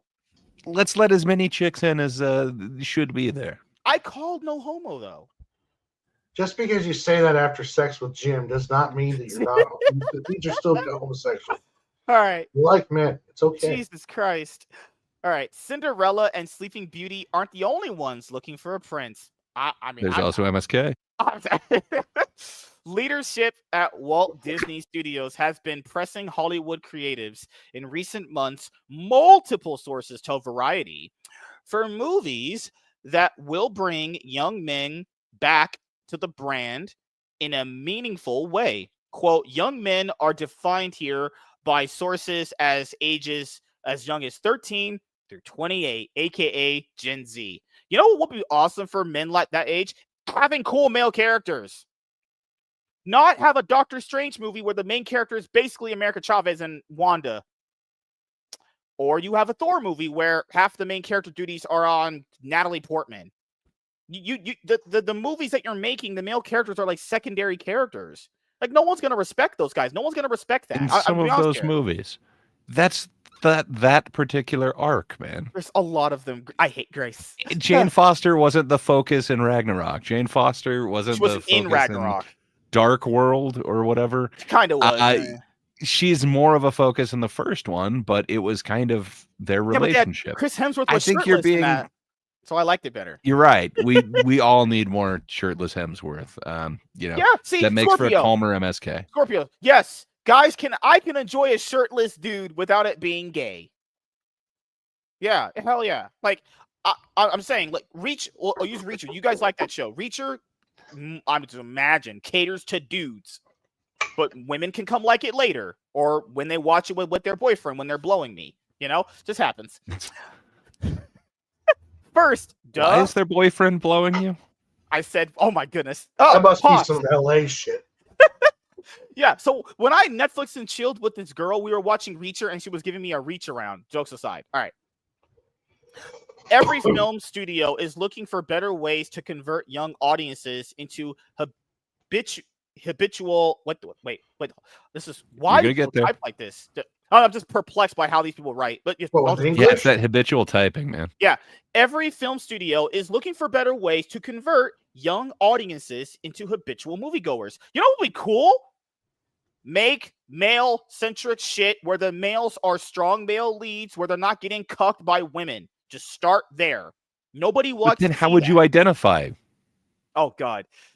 And they also said it's not just this studio; it's every film studio wants to do that. Yeah, but to be fair, movie attendance is down, so that would be understandable. Numerous studies show that Gen Z men in particular, are a lonely gaming oppressed group who were hampered in their formative years by C-19 lockdowns. Not the easiest segment to grasp. Okay, this is all just disrespectful. Yeah, this is why especially your interpretation of the words. This is why men don't go watch shit like this. Dinosaur. This is why men aren't going to go watch this fucking shit. Getting talked to like this. Just pointing out, if you want to get men to more watch, don't talk like that. That's calling people lonely and gaming also is less of an investment. They're on your side. Good Lord. They're talking about you. And if you look at the statistics, that age group of men is very depressed, very isolated, and very much into gaming. So, I mean, it's not off when they say that. It's not off, but just wait. Yeah, I hear they even play League of Legends. Yeah. Oh, my God. So, you know what the hardest thing about League of Legends is? Telling everyone that your friends and family that you're gay. Oh my God! What is these shots that I'm getting right now in this video? But no, like this is the thing where, and I don't think it has to do with anything with movies. As far as like lonely guys, dudes are lonely because they're like sitting in their fucking houses playing. Video games aren't the problem. Video games aren't the problem. Did you just say the answer, which is the same thing that they said in the article? They're like, I didn't mean to do that. Video games aren't the problem. They're obsessed with fucking sending all their money to hookers on OnlyFans. That's the problem. They're not doing video games.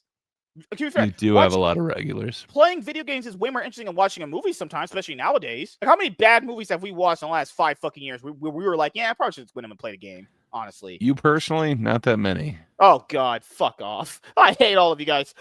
But what's surprising producers, writers, and other partners in a larger industry is that Disney has been calling for original concepts to lure the demo back to the movies. Jesus Christ.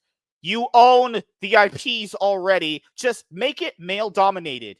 Hashtag make Marvel male again. Hell, ooh, I'm on fire tonight. Just make it all males. Well, I'm not trying to go to see a Marvel movie. I'm not that horny where I need to go see a woman. I need to see a dude. A hot dude doing cool shit, Like in Dragon Ball Z, there's not fucking a bunch of women in that show doing shit. I want to see Goku and Vegeta doing shit, God damn, I need to see dudes doing stuff. But I agree with this one too. This pandemic did kind of hurt a lot of people socializing. I agree. Well, we still haven't bounced back from the pandemic. Yeah, theater attendance has been down in general. How much of this is economy and just the fact that we still haven't really recovered from COVID? So, a part of it, because that's another thing too. It's like with superhero fatigue, with lack of people going to the movie theaters all around, numbers are down. It's like, well, yeah, we just went through one of the weirdest time periods in American, well, probably human history, the way that COVID was handled. Yeah. So I think that it's going to take some time to bounce back. That with the bad writing along those lines. What worries me is, like, does Disney admit that? Is that all on their thinking? Or is their thinking, well, we made all this stuff right, it just doesn't appeal to them, so now we need original concepts to try to draw them in? And then are we going to end up starting to see them trying to create brand new superheroes? And are those superheroes going to be rainbow colored stereotypes that try to pander to groups? Yeah. What does this mean for them, and what's their idea? It'll be interesting going forward to see how things are going, because we're already seeing better films out of Marvel, even though the money's not there. The quality is. Yeah. And we also had a great film in Superman. So we could be getting better stuff out of this. It just depends on how they look at it and did they learn from their mistakes, or are they just blindly going, well, we did everything right. Young men don't like this stuff anymore. A young man doesn't want to see Captain America. Or is it, oh, well, we didn't hit the audience, we didn't write for them, so now we're going to change. So remember, it's Anthony Mackie's fault. Remember, if they didn't go see Captain America. Well, that was Kevin Feige. That was Kevin Feige's decision to swap out. He threw the bus right on top of Sam Wilson and told him, Anthony Mackie is just like, yeah, we really miss Chris Evans. That's what's wrong with this movie, is it didn't have Chris Evans in it. It's like, oh, Jesus, man. And to be fair, he's right. I agree with blaming the black guy, but it's like, you guys made that decision. Like, that's the thing I'm talking about with these companies that do this. They knew it was going to fail without him, and they went, well, it kind of failed without him. Like, no shit. It was going to do that. It's like, is that rocket science? Even we could have told them that. Okay, if I was interviewing Kevin Feige and he said that, I was like, okay, so is it Anthony Mackie, or is it not Chris Evans, or is it the fact that you rewrote the script while the middle of filming it, that you changed the ending, that you constantly went around this? Like, this doesn't even feel like Anthony Mackie's movie. So is it really the fact that Chris Evans isn't here, or is it that it was just a badly written fucking movie? And maybe you need to work on your quality and not just say, well, it didn't work because Chris Evans was in there. Well, that's stating that the only problem was that Chris Evans wasn't there. Yes, yeah. That's not admitting any of the other problems. The fact that you guys curbed Sam Wilson to a side character in his own movie, and that your production is so screwed up because apparently you guys have lost your freaking minds and can't organize anymore. So, yeah, I don't, Disney needs to realize that they're effing up their shit.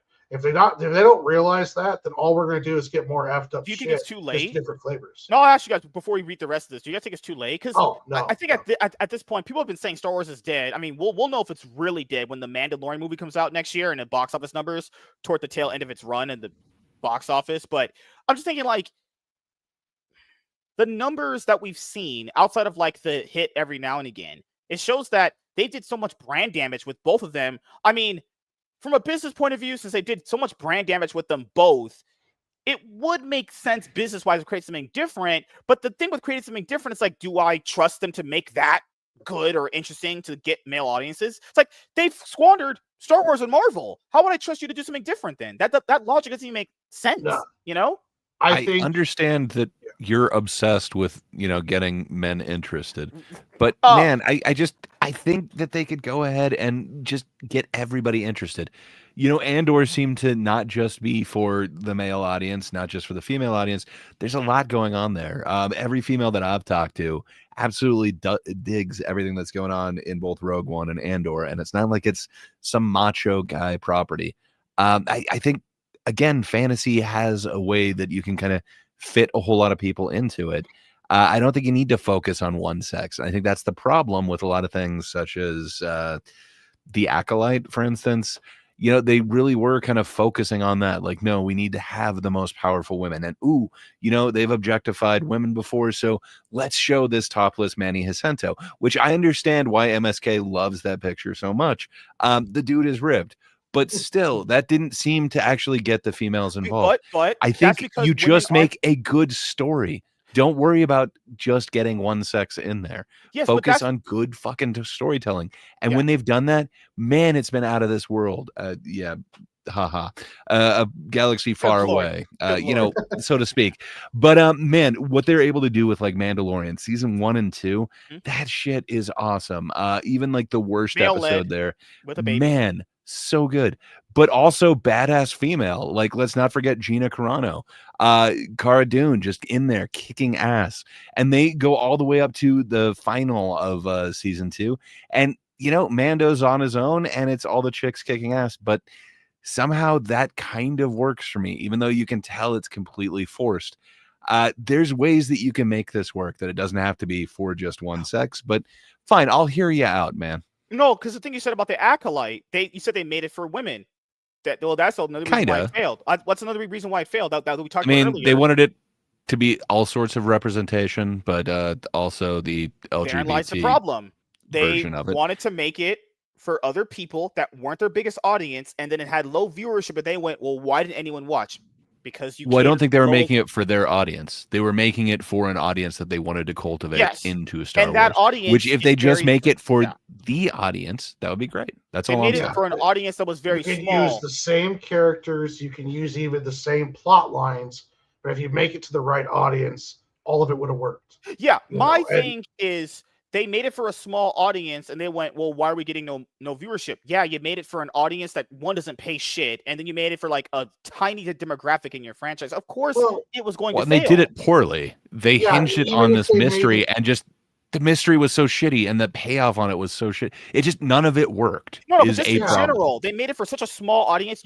That's the small audience result you get. That's a small audience. If you make it really good for a small audience, like Andor, man, it'll grow. And then the word of mouth really did grow, and people love Andor, man.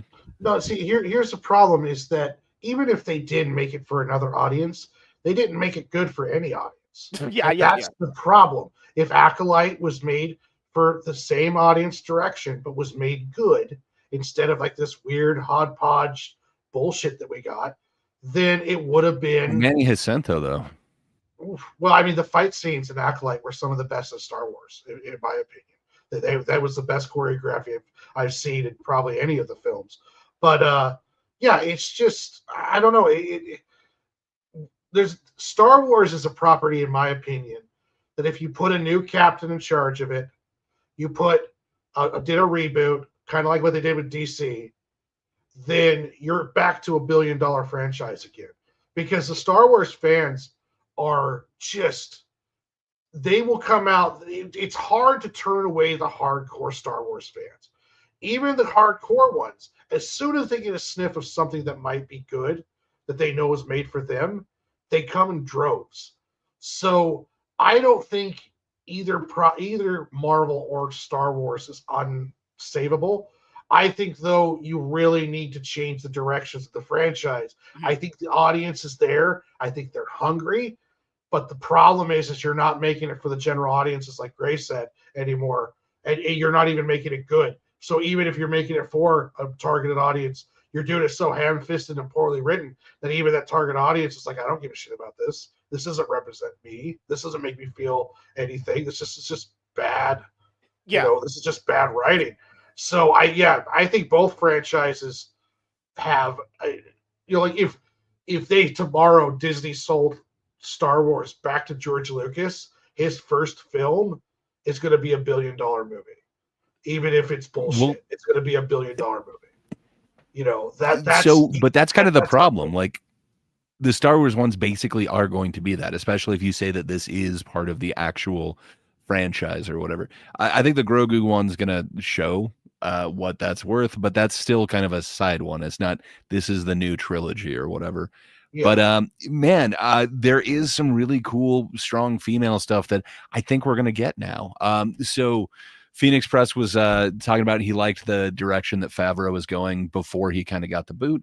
Well, a certain lawsuit just got settled, and there might be a really strong female who might get her show that she was promised a long time ago. And if she does get Rangers of the New Republic, man, that could be an awesome, it will be a female-led show, but it's not going to be some Mary Sue. Like, she is some strong and it seems like deserved character that was much loved. So I don't know, man. If they go that route, we could see some of Favreau, who I think does female characters quite well.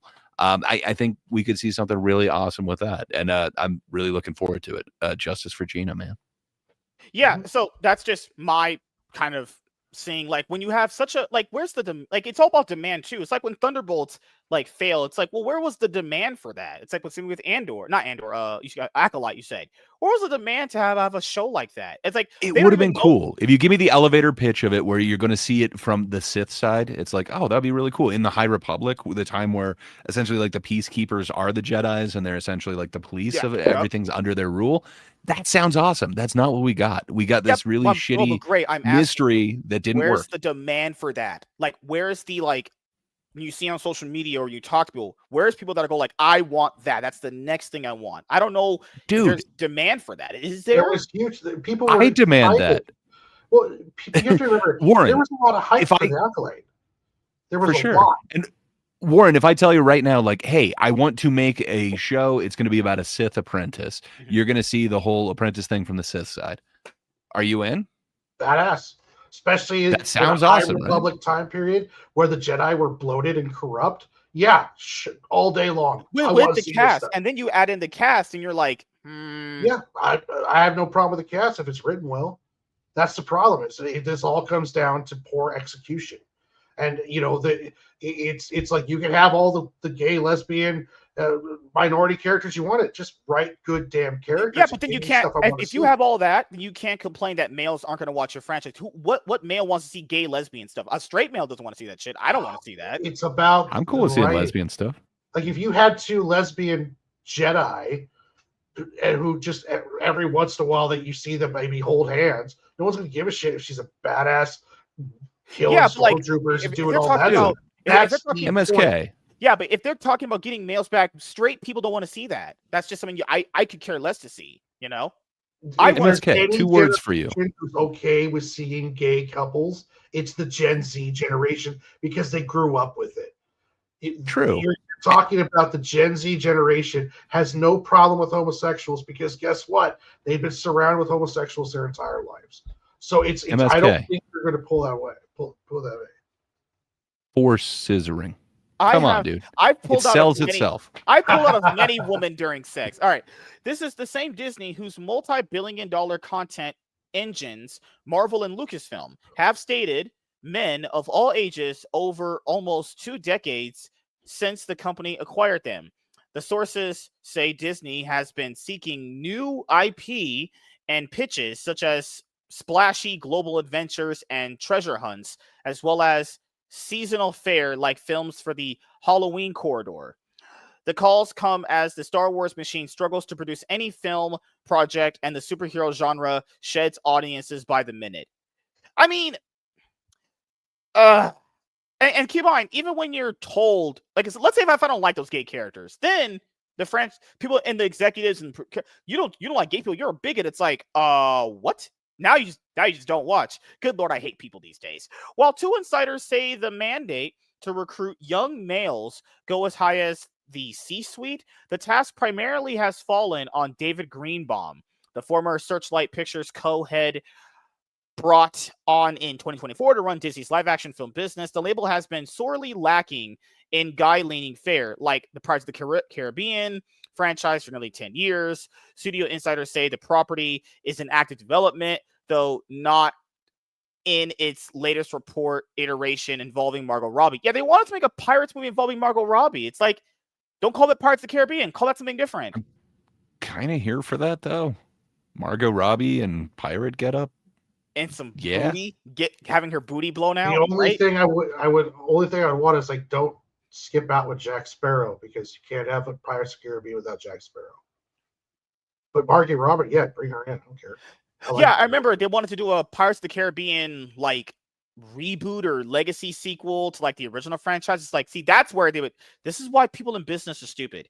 Nobody that likes Pirates of the Caribbean wants that. Just make a separate thing. I'm down with that. But they want to attach it to Pirates of the Caribbean because it's already a known IP.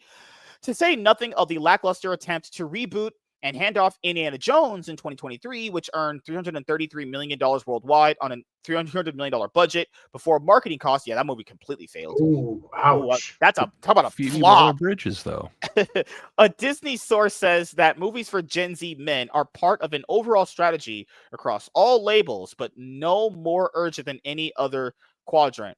Yeah, this is a problem with demand that I always say. Where was the demand for another Indiana Jones movie? People didn't even like the last one that came before this. Where was the demand for that? And they're like, oh my God, don't understand. The IP was dangerously underutilized. Milked. Yeah. No. We need to monetize it. It was dangerously undermonetized. We can milk it for so much more. Greenbaum recently hired Daria Sirkek, the savvy former Why is it who cares if he's savvy? What the fuck? The savvy former Paramount Pictures co-chief to assist in this effort. Greenbaum is beloved by talent like me. I'm beloved by my talent as well here on the show, but has largely existed not true in the prestige indie sphere. While Sirkek shepherded films from franchises like Sonic the Hedgehog, Quiet Place, and Smile, some think the push for this demographic. They're all great movies.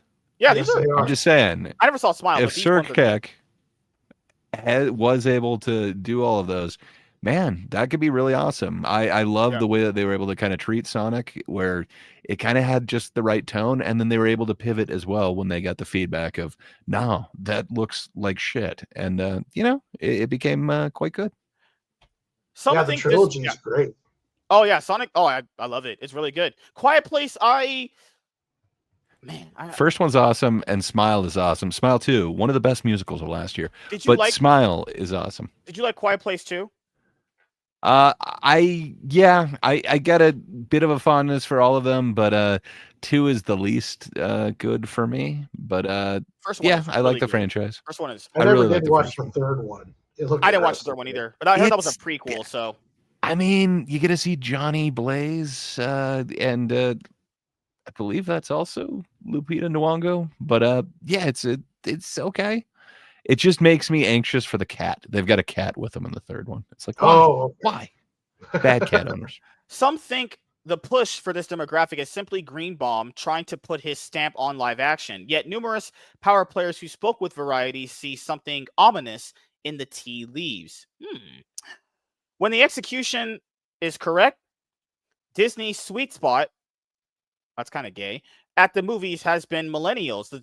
That generation rapidly consumed classic vault titles like The Lion King, 101 Dalmatians, and Lilo and Stitch as kids. Now they bring their children in droves to see live action reboots. Yeah, not recently. I mean, yeah, you have the Lilo and Stitch one, but these other live action Disney efforts. So what live action reboot were you talking about then? Like you have, Snow White. Are you talking about Snow White? Snow White recently just failed bad. Did you see the recent news on how much it's made since it went to streaming, though? It made money on streaming? How would we know this? Like a shitload, like crazy amount. I mean, watch time or drove subscribers? Why don't you keep blathering and I'll bring it up. God. Great. Why are you yelling at me? This year's billion-dollar grosser, Lilo and Bitch, over-index with men and boys. Disney previously said Gen Z is a different story.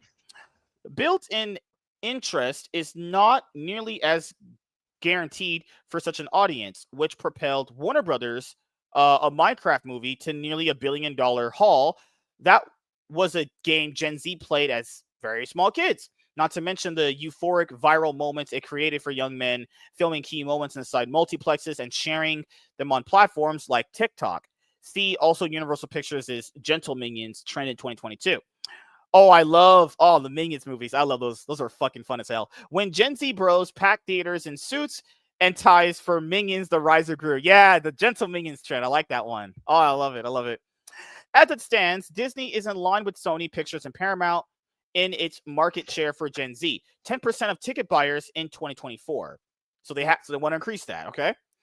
That's 2 points above Universal and 2 points below Warner Brothers. But Disney is not leaving the job of courting Gen Z entirely up to the film group.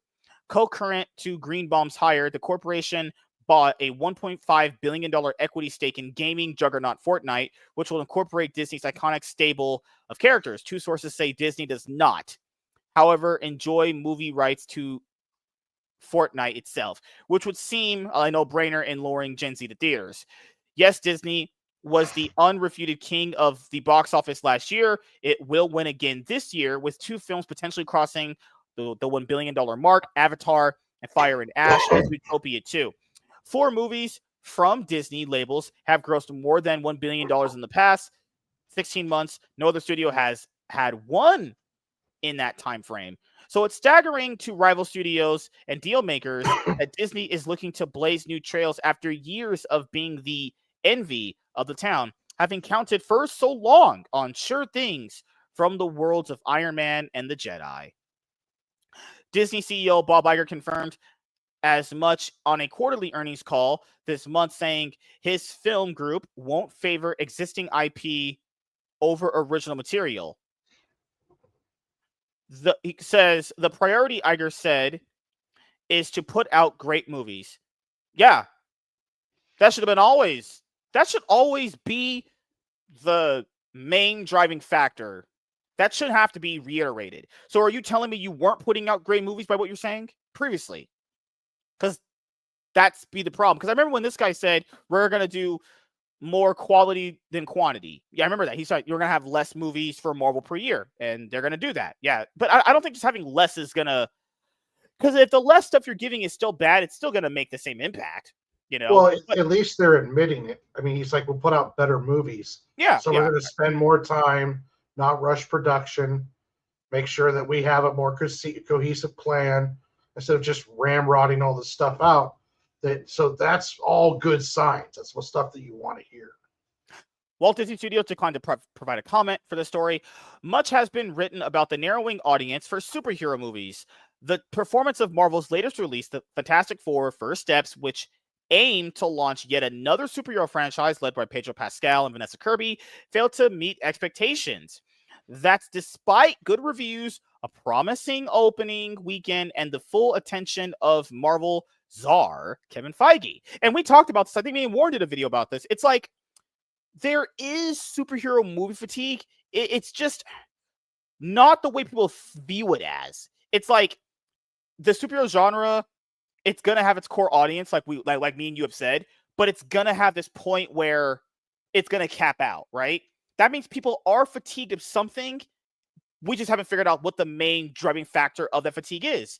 Is it maybe that they're not interested in this IP, or they're not interested in Marvel as much anymore? Because it would point to the signs of they're just not interested in Marvel movies from the MCU as much. That would be fatigue. Because the definition of fatigue is what? You're tired of something, and you're just tired. You're not energized to fucking interact with it. That is fatigue.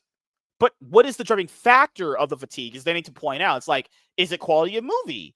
Like we pointed out. So that would be a major factor. If the quality of movie is ass, and you do enough shitty movies in a row, which they did, yeah, you're going to turn people off. And you have to win those people back. Star Wars has not produced a film in 7 years. A big screen adaptation of Disney Plus's hit The Mandalorian is coming next. Do you guys think that's going to do well, the Mandalorian movie? Like, Why are they hedging so many bets on that? It's like that's not gonna do well. I Dude, think it is just because it's look at how many Mandalorian. people have little Yodas around there. I'm just saying, baby Yodas are everywhere. There might even be one on the screen right now. But yeah, I think Mandalorian can do good. What's going to be interesting though, is it going to be like Superman, Fantastic Four, and Thunderbolts? All films that are good, all films that the fans that watched it liked, but does not make that money. Because then that'll come down to, well, maybe there's just a ceiling on what general films will do. But I think there'll be enough hype with the Mandalorian. This is Feige. He's doing a movie. Hopefully, I haven't heard anything about his production being screwed with or changing anything or any problems like that. So if that's all still good, I think we're going to get a decent, good film. And I really do think that it can make up in that high, close to $1 billion mark. But because Mandalorian was the first season of Mandalorian was like the most Star Wars feeling thing that Disney And the did second aside one, from Rogue One. I mean, the Bill Burr episode in season 2 where they have to infiltrate the Imperial thing. Oh man, that's so good. Like there's so many gems from the second season too. From what I've heard, Favreau was not messed with a bunch, but he did have to leave the set of shooting to go start on this unnamed TV show project or whatever. Rumor has it that could be. It was right around the time that the settlement on the Carano thing also was reached. So who knows what that is? I hope they're related, and he gets to keep going with his vision.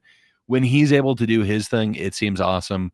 Unfortunately, when he has to be brought in to like fix other errors, like halfway through the Book of Boba Fett, where you get this like half season of it, yeah, it's not the greatest thing. But man, look at all the actual Star Wars movies out there. Very few of them fail. Even every one of these sequel trilogy ones that people don't like, they're still in the billions. This is going to be a huge hit no matter what. You've got Baby Yoda, and it's going to be Favreau's vision. Man, I think this one's going to hit, and it's going to hit really hard. MSK, you are going to learn to love it. If this movie bombs, like it kind of only makes because I don't know the budget. We would have to know the budget and marketing to assess that when it comes out. But if it doesn't make enough money, oh my God, that would be such a hilarious thing. It's like, yeah, that's what you get for making your franchise stink. That I mean, it wouldn't be surprising to me. This isn't Solo. This isn't the Han Solo. If it made only $400 million, that would be pretty bad. That would be horrible. But this is Grogu. We're talking about Baby Yoda. There's no way it's under $1 billion. It's coming out, I believe, in May. Yeah, so it comes out after Shrek. Yeah. Yeah, so that's going to be, hopefully a good spot for it. And plus, too, it's one of the few successful things that's been going on is Mandalorian. Aside from Andor or Rogue One, really everything else has not been great or had much buzz except for maybe Ahsoka. But even then, if I remember right, Ahsoka didn't have great streaming numbers. Even Andor, which was a great critically loved season, fell off in the second half of the second season viewer-wise.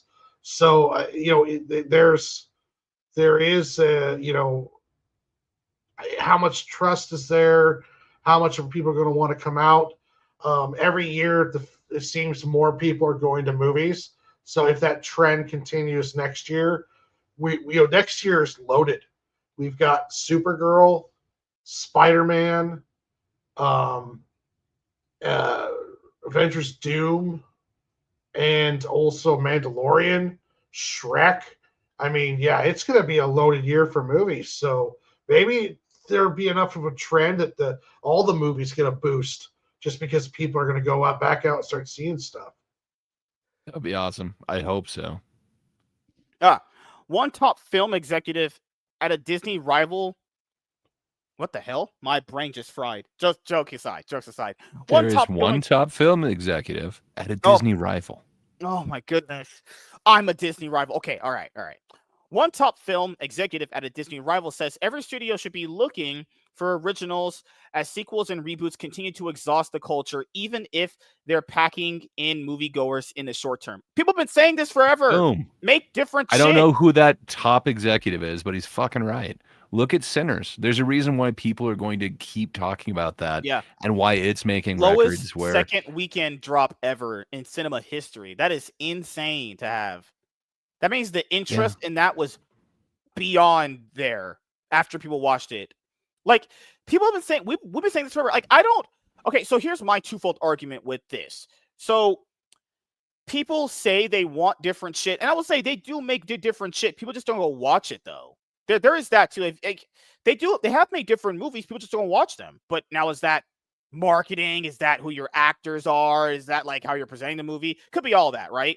But they do have to make a coordinated effort to make different shit, because there's only so many sequels and reboots you can insert into a franchise before people just go, I'm done with this. You know, it's just, it is short term. He says, quote, I never thought I'd say it. The exec muses about the Magic Kingdom's boy troubles, despite its gem and box of iconic IP. But it looks like Disney is going to have to start trying. I mean, that's we'll see what happens. 100% correct.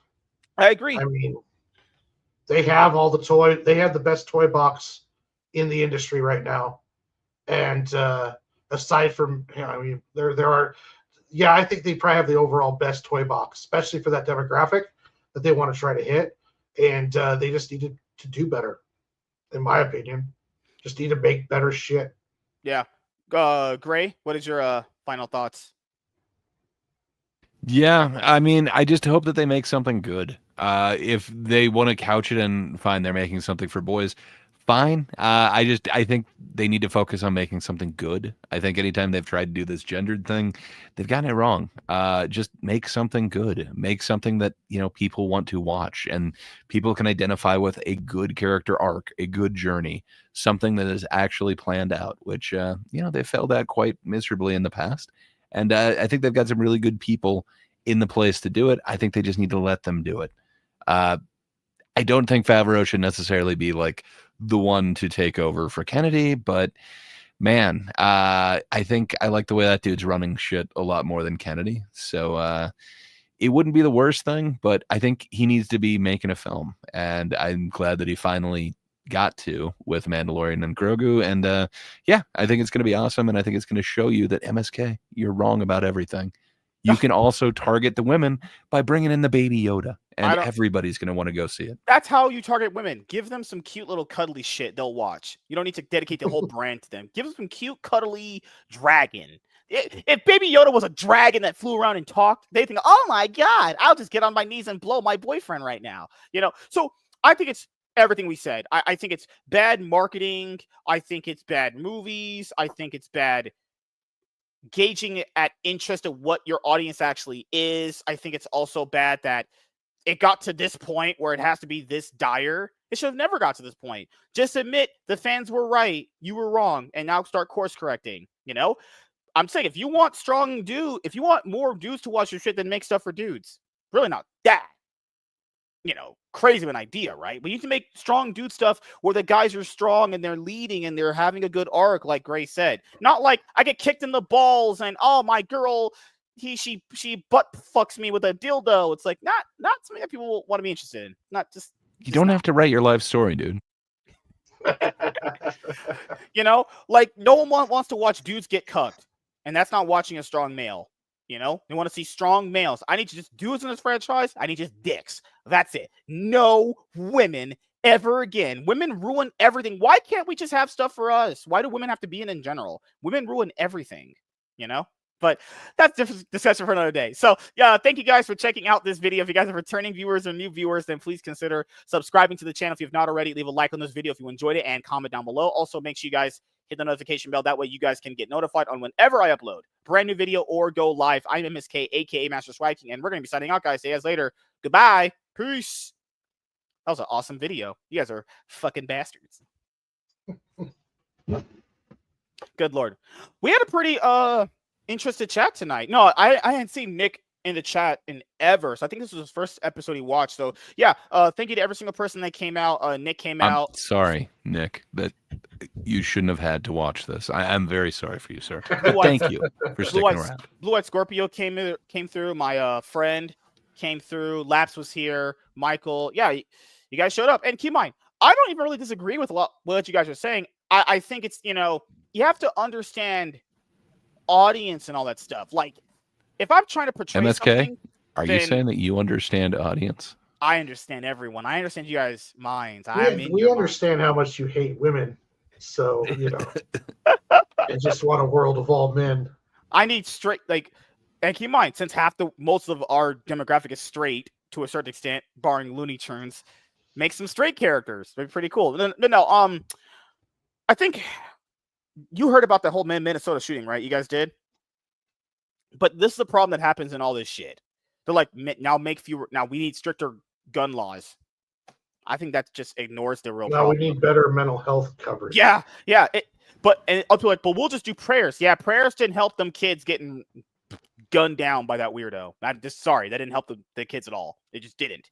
I'm sorry. I'm not religious, but when people are saying like, oh, I'm praying for these people. Yeah, God didn't help them kids who were gotten gunned down by that disgusting human being. Like, we need to stop affirming people's crazy delusions of that, Like, this person went and did a heinous crime, and they're like, yeah, now we need to blame the guns. No one shot that gun but that person. That person shot that gun. It had nothing to do with the gun itself, What was the thing Chris Tucker said in a movie he was in? Stupid motherfuckers with guns kill people. Yeah. Mic drop. Agreed. But if the stupid motherfucker didn't have a gun, then it would be a stupid motherfucker like trying to stab somebody, and probably less people would have been stabbed. But I hear what you're saying. The gun didn't do it. It's the crazy person. I think it'd be awesome if we had good mental health that was somewhat affordable. With as much as we're paying for insurance and shit, man, so much more could be covered. Yeah. But I don't know how you're going to force somebody who's crazy to not be crazy. Like, nobody wants to be forced to change. That's weird. Yeah. I don't know the solution. Most of these shootings, if you look into them, they're usually on some form of antipsychotic. Yes. Most of them have gone off a psychotic that they had to slowly wean off of. They went cold turkey. Dude, it fucks with your brain. Yeah, I've never done anything crazy like that, but you feel so messed up when you come off. Yeah, when you go off of these cold turkey, it can cause psychotic outrages. Plus, too, a lot of them, there's always a roadmap of mental health that follows that maybe couldn't have showed what was going to happen, but could have been alleviated to keep it from happening. We live in a culture that's way too saturated with guns right now to have any form of realistic, to get rid of all of them. It wouldn't work.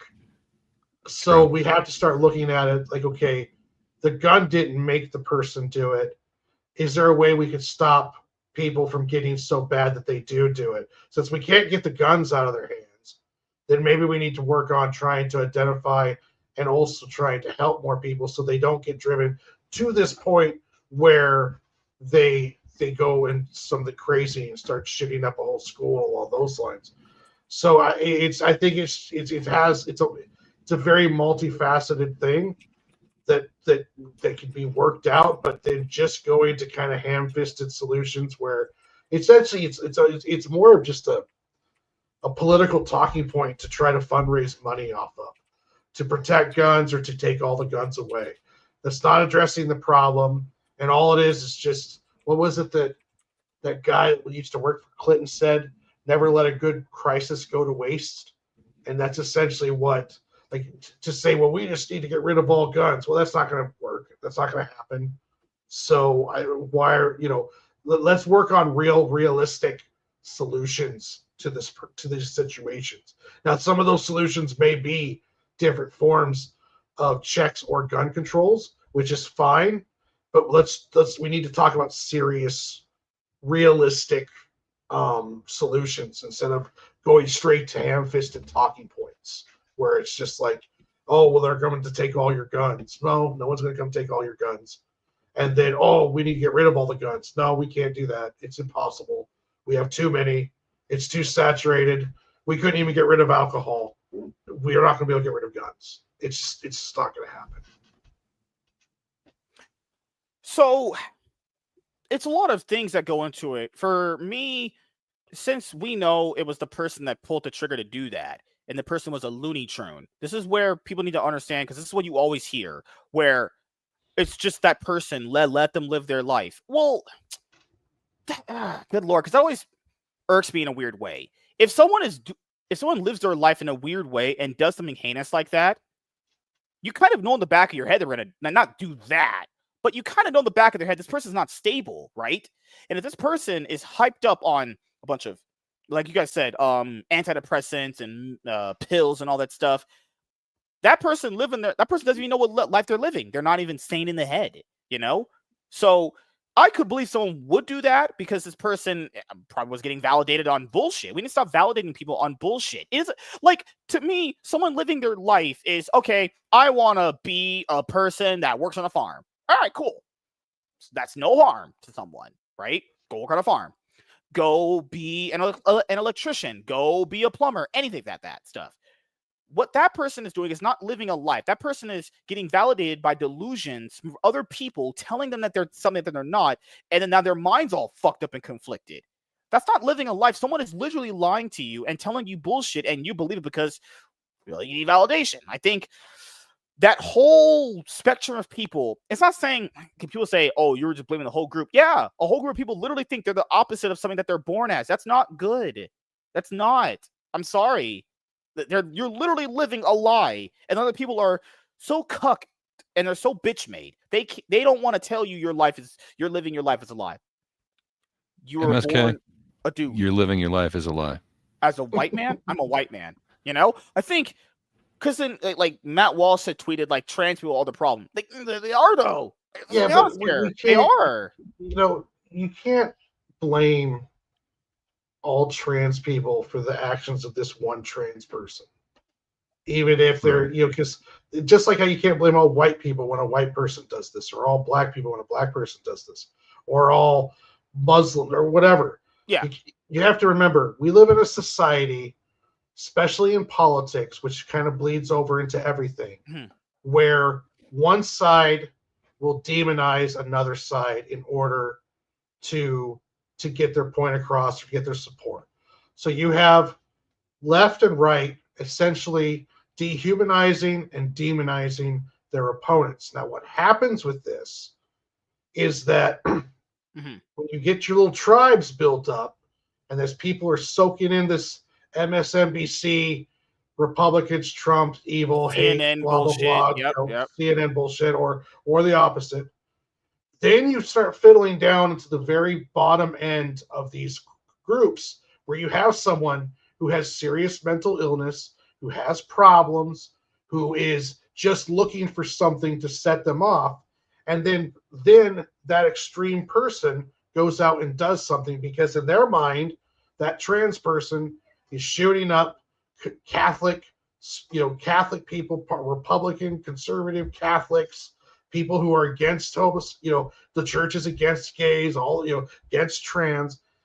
So they've been demonized so much that they think that what they're doing is right and they're justified in it because they're that evil. When the person tried to shoot Trump, he does it because they believe Trump is the Antichrist. People on that far sides of it. So when you have dehumanizing and demonizing propaganda being spewed on 24-hour podcast networks, YouTube, Twitter, on both sides, you're going to mentally affect the fringes. And out of those millions of people, there's a good chance that 5 of them are going to do something extreme that leads to people dying. And that's what these are all byproducts of this whole culture that we have now, where we demonize our opponents. And, it's like there are people who believe just if you are a Republican, you are a racist, you are a monster, and you don't deserve to live. There's the far fringes. That's not a common thought, but I'm talking about fringe ideas. When that stuff is allowed to fester, or you keep feeding it with 24-hour news cycles saying that, yes, this person is an evil piece of garbage, or yes, this person doesn't love the country and they're trying to ruin it by allowing all these people in, or by eroding our Christian values, then you're going to get fringe people who are all like, well, I'm going to solve this. I'm going to go shoot them up. And that's how you get this stuff happening. You can't blame it on just something as simplistic as they are trans, they are crazy, they are going to do something. I do think it's crazy that a person thinks there's something that they're not. That is well, yeah, but crazy. that's a separate issue. That's not. But that they're all doesn't have intertwined. Do anything you to think? do with the shooting? That's the thing. Like, No, because just like I was saying, there's been other trans people that have, not saying out other people haven't done mass shootings either, but I think that when you have people that are affirmed, that like you have doctors and like you said, politicians that affirm all that shit, then you get the crazy outcomes that they're told, like, oh, well, like you said, this group hates you, right? But this person is already mentally messed up in another way too. So now you just add in other bullshit, like you said, right? yeah, I can see that, Because this person's already not thinking clearly because they already think yeah, they're not. But with my point is that Mhm. that's not a trans problem. That is a mental health problem that can happen to two white kids who got bullied Mhm. and decide to put on trench coats and go to shoot up their school. You know, those kids had nothing to do with trans or gay or LGBTQ or any of that stuff, but they still went in and they did it because of whole other reasons. The base is, yes, a mental health, but it's not so laser focused where we can say, well, the mental health problem that a trans person has, which is body dysphoria, Yes. is what's causing them to kill. No, this is something deeper I and think it's a more fringed byproduct. out. I think it's a byproduct of people affirming that this is not a normal thing. Well, right? no, you'd have more shooters then. Yeah. But if you have 1 million trans people and they're all being affirmed, and only what 2 or 3 of them so far have done shootings. there's been more. There's a lot of cases of them doing a lot of crimes. Well, I mean, you're talking about crimes in general, or are we talking about shootings? I mean, we can't keep moving the goalposts around just so that way we can demonize trans people. A few you know what I years mean? ago. It's like we're talking about something. Multiple different kinds of people do this, and we just can't say, well, the reason why they did this is because of the mental health problems they have. I think it plays a big factor to it. I think it plays a major factor to it. How? They're already mentally messed up in the head, and so then you have the non-trans people who do the same thing. What's the major factor in theirs? Are they closeted trans people? No. I think the other factor, like you said, is you have a bunch of people thinking there's something they're not. So you like you mentioned before, they're already mentally just not there, right? So that would cause a problem. Not just shooting, it causes a lot of problems in general. I think the shooting is just an added aspect of people of not saying you affirming that bullshit. Like you said before, the mental health needs to be tackled first. Then I would go on, let's say, no, there'll be less of them attacking people, right? Because you're not tackling the core issue of it, right? Or do you remember the Nashville shooting that happened 2 years ago in Nashville, right? Yeah. The crazy Looney Tune shut up the school, right? Yeah. Well, I think it was another Christian school too. Yeah.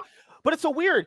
The ones that we're noticing recently are only targeting Christian schools. I have noticed that. Have you seen that? There's plenty of them. They're targeting Christian people. That might be a conspiracy, or maybe just like a coincidence. But I mean, it's not coincidence. Like the people that committed it had issues with the particular schools. Like the one that you're talking about had a plan and a whole whatever you want to call it manifesto that explained what they were going to do when they were going to do it. They seem to have an issue with organized religion and specifically that school. Hi, Theo. So, how you doing, man? It makes sense. And Theo, he gets it, man. It is some serious mental health issues. And I think that's the main thing. I think anyone who does any act like this obviously has mental health issues. Yeah. I think if your theory was correct, MSK, we would see a whole lot more of this coming from this newer demographic. See them do a lot of violent crimes. We're not necessarily okay, but look at all the mass shootings that we see. Yeah, no, I'm not white excusing people the mass do violent crimes, and black people do violent crimes, and Hispanics do violent crimes, and straights do violent crimes. It is a mental health problem, but I don't think tying it into violence as a like a foregone byproduct of it. I just don't think that's helping anybody, because there's a reason why these people get pushed this far. Like you And said, there were propagandized, like you said. There are common factors. Yes. But you can't just pull out I think the main an factor uncommon of factor yeah. and say, well, if you're asking me, I think the main factor of it is because they're just at the base minimum a mentally ill person. I think that's where the issue is. Nobody asked you. Oh my God. Oh God. Good Lord. Or because you said church too. So the thing that I saw, I think on Libs of TikTok or other trending accounts, I think this is verified, but that the mom, was into, pushing the kid to get like the surgery, not like surgery, like transition. She was in the whole process, like supporting the transition, stuff like that. Like I heard there were churches that support that stuff. And this is the thing, is that we have like not say half of the country, a good portion of the country, a little small portion that supports supports this idea of cutting off your, that'd be censor for YouTube. They're cutting off your, puberty blockers and all this shit. It's like, how would this not have huge ramifications? Like that other crime you're talking about, but that's all different in different ways. But it's all still crime. But this is a different type of crime that is creating a big problem in people. Like they generally think that, hey, if you do this, you'll be less mentally ill. It's like the person, like we highlighted, had problems way before that, though. So I don't know. It just comes out to a lot of stuff. It's like, God damn. But the biggest problem that I think we can all agree on is guns. Like less guns ain't gonna solve that. Like it's not the gun that did the problem, technically, right? Because like, there's always arguments with the gun thing, but yeah, like if people say do less guns, it's like, well, if all we had was muzzle loaders, you're not getting no mass fucking shooting, that's for sure.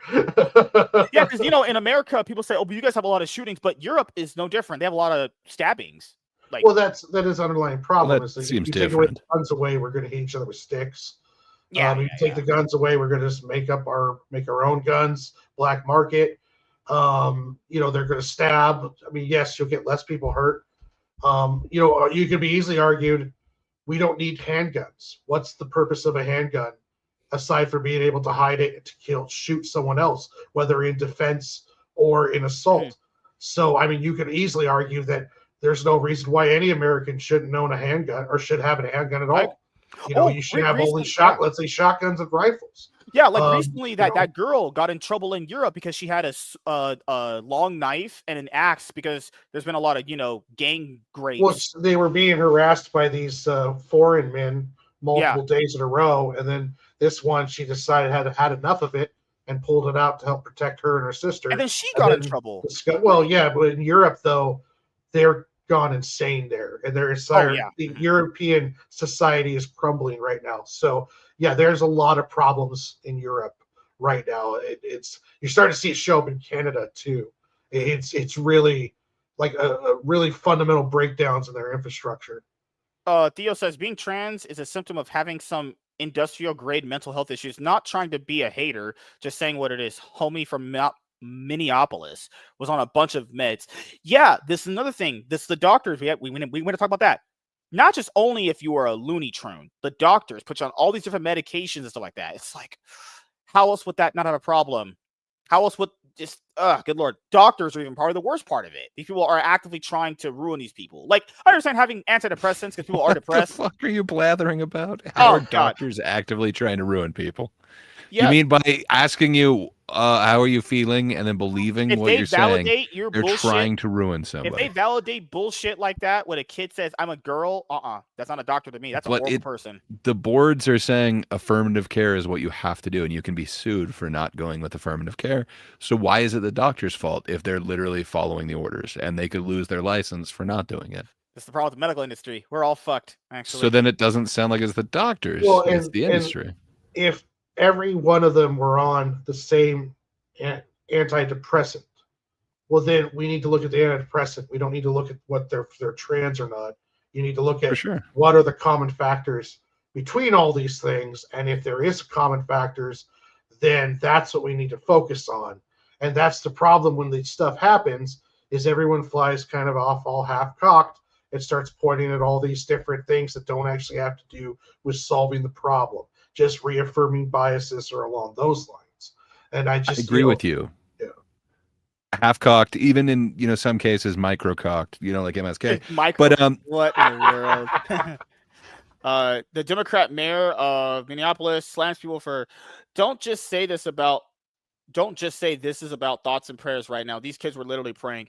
I mean, I don't want to agree with this guy at all, but I mean, that's like people say that and it's like, I'm sorry, the prayers don't do jack shit. Thoughts. Okay, listen. Okay, I usually don't say anything, but I am a Christian, and I'm not trying to bash Christians. Saying thoughts and prayers is just like saying good vibes, sending positive energy.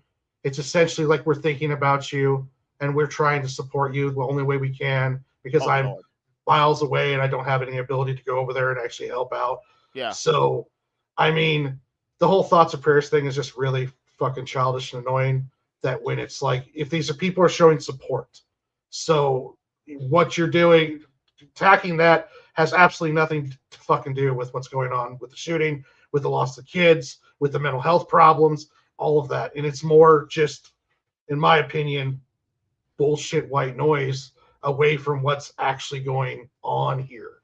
And it's just, I'm sorry, but yeah, it's a little irritating when it's like, it's I think that shouldn't be part of the interpreting what that is, and it's just you're using the death of children to take pop shots at Christianity, and it's just like grow the fuck up.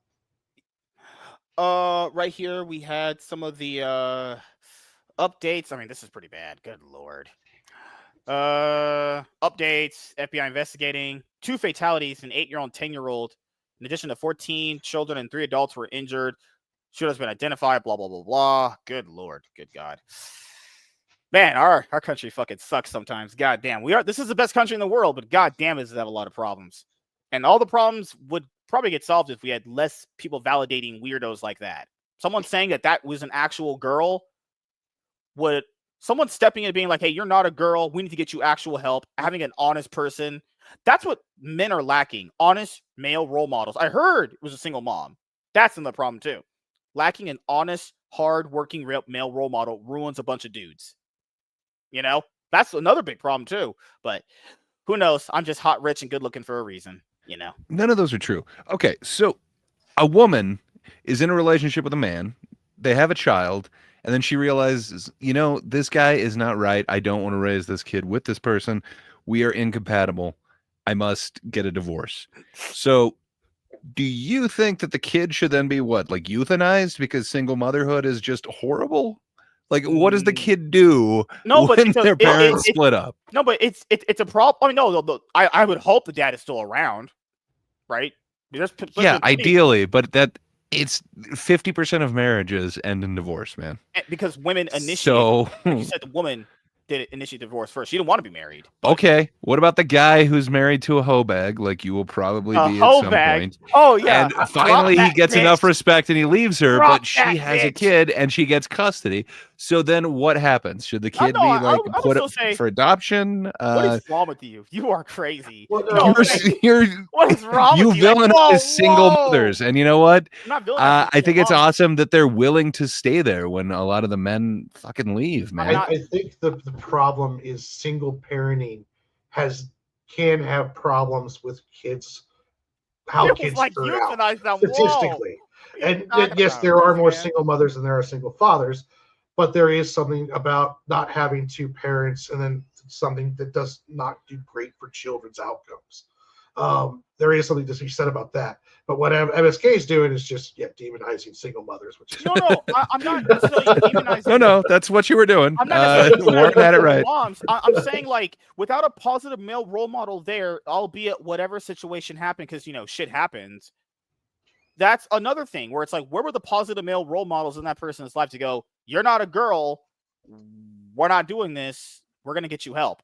It's not like, I understand single moms, I get it, there's dudes that ain't shit. But there's more to it than that too, like maybe she's keeping them away from the kids and all bunch of stuff. I'm just saying in general, like the black community has a lot of problems because there's not a lot of single moms. Single moms raise the kids like shit. They raise them like thugs. That's all their fault. Well, the problem is that single moms, black single moms are trash. Well, the problem is the single moms are working 2 jobs and they don't have the time to keep an eye on their kids, and the kids go out and they find other role models in other ways. It has nothing to do with the fact that they're women. It has the fact that they're trying to keep a roof over their heads in an economy that's not going to help them out. And like if they're a nurse, they're working 12-hour swing shifts. She may only get to see her kids either before she goes to bed and they're off to school, and these kids are sitting by themselves for a long time. You get a system you could get a symptom of being raised by the system, as they say. Yeah, but if your only role models or people at all are the guy that sells crack down the corner of the street, and he starts giving you money because you're a runner for him. Man, though. Well, he's a businessman. It's true. You're learning about transportation. There's a lot of stuff. Oh, right. But, Lord. Learning maths. Crack for little Timmy? What the thing hell? Can be said, though, about being raised by a father. Like, there's a lot of stuff that you can learn from a mother that you can't, gentleness, a certain way to treat women. There's just something about having that mother around, too. So you just can't say, like, okay, if they were all raised by boys or men, that they'd be fine. Hasn't it been proven that dads are better parents? I think no, not at all. I think just the opposite. Yeah, there's a reason why they talk about the nurturing, the maternal instinct. Do they ever talk about the fathering instinct? Not in the black community. No way in the black community. That is definitely not true. No way. MSK. Black mothers are literally trash for the most part at raising kids. I feel like I've read between the lines of what you're getting at a bunch of different times here. And I think about 3 or 4 different times, you've basically circled down to this person isn't what they think they are. Somebody should have told them that. In the black community, you realize it's that not if a priority to have. So this person was over 18, though, right? Wasn't like 23? I think. Yeah, I was gonna say they're an adult, right? You do realize that like adults can be anything they want to be. You don't have to fit to whatever rigid. I don't know, design you think that you have to. All right, then. Great. By that logic, be yourself. Can I be an alligator then? You can be whatever you want. I think you should. You should jump into a Florida swamp right now. I'm an alligator. Yeah. No. There is no better time than now. What I'm bringing up is black women specifically are some of the worst single moms. They just are powerful, beautiful. No, they're fat. They're actually overweight. Black women are one of the most overweight women in America. They're over like 300 pounds. Nah, dude. You look at this. They often smell like cocoa butter. It's great. You gotta take my word for it. Look it up for yourself. But it's one of these things where there's no positive real male role models for single black mothers that end up not having a priority for having a dad in its life. It just have you not seen Steve Harvey? He is very positive. He's a male role model. He's light skinned. Sam Wilson, Captain America. He's black. You don't claim him. Good Lord. I'm just saying, like, I understand being like the single mom point of view, but it's one of these things where, well, maybe you should pick better people. Like, I don't know. There's a lot of different factors to that. Like, maybe women should pick better people or not spread their legs too much. I don't know. It's a lot of different reasons, honestly. I had sex with a lot of women, as you guys do believe me, right? No. Crap. But no, if you're a Looney Tune, you're a mentally ill weirdo, and you should get help. You are not whatever you think you are. And I don't care if people say, "Oh, you just be yourself." Well, you're being the wrong self. You need to come back to reality. And in society, if I see you a dude in a dress, that's a dude in a dress with an Adam's apple. I don't see that as a woman. I don't believe that. I am uncorruptible. Do you think that you were mentally well, though? I am uncorruptible, Gray. I am sane in the head. I mean, sure, you can't corrupt the corrupt. I am. Fair enough. I was scoffing. Sorry. You were saying that they are mentally unwell. Do you think you are mentally healthy? Do you think you are mentally healthy? I don't think I'm a girl. I don't want to chop off my dick. I'm pretty sure. I mean, nobody would say that you're a man, though. Oh God. My wife says otherwise. When we were having a lot of sex last night. Yeah, she was discussing it with her boyfriend. Oh no. MSK, I think you have plenty to talk to a therapist about. Oh no. And it's going to be okay. It doesn't make you less of a man to either talk to a therapist or to be yourself. Dude? You know what's crazy? Let it shine, dude. Have some pride. That shooter should have talked to a damn therapist. Sure should have. But what the Agreed. Therapist that is the only sensible thing that you've said. The therapist would have been like, "But you really are a girl." Ho ho. Oh, we'll use your pronouns. Bullshit. The therapist would have. That's not what therapy does. They really don't. They'd be like, "Why do you feel that way?" And then you'd have to explain it. And then once you kind of put those thoughts out there and kind of gather them, it can help you better understand what you're actually feeling. I think you'd benefit from this, MSK. perhaps we'd find out why this animosity towards women or people dressed as women seems to be so forefront in your personality here. Hey, these are statistically proven things that I'm saying too. Look at black single women's statistics. You will be shocked at what I've found. But not my Shocked word at for what it. you've found? It's racist if it's statistically proven. That's hey, being white is temporary, being right is forever. That's our motto here. But no, if I ever film going to therapy, I'm gonna film going to therapy one day. And then I'm gonna get out of that stream, I'm gonna stream it, and I'll be like, yeah, that was all bullshit. And then Do you just realize the first session is kind of bullshit? They're creating a safe space where you're then safe space. Oh god. yeah, where you're going to be somewhat, I don't know if you want to call it Vulnerable? groomed because that sounds I say vulnerable. stupid, but they're grooming you to a way that you can be vulnerable, and you'll see that this is a safe space where you're not going to be abandoned. There will be a positive. I'm assuming you need a male therapist, so you'll have a I need positive man. male figure in your life who won't just abandon you when you start He saying wants your a crazy shit. handsome Now they're male. not going to affirm you. They're going to go ahead and say, how does that make you feel? And then you're going to have to actually explain these feelings.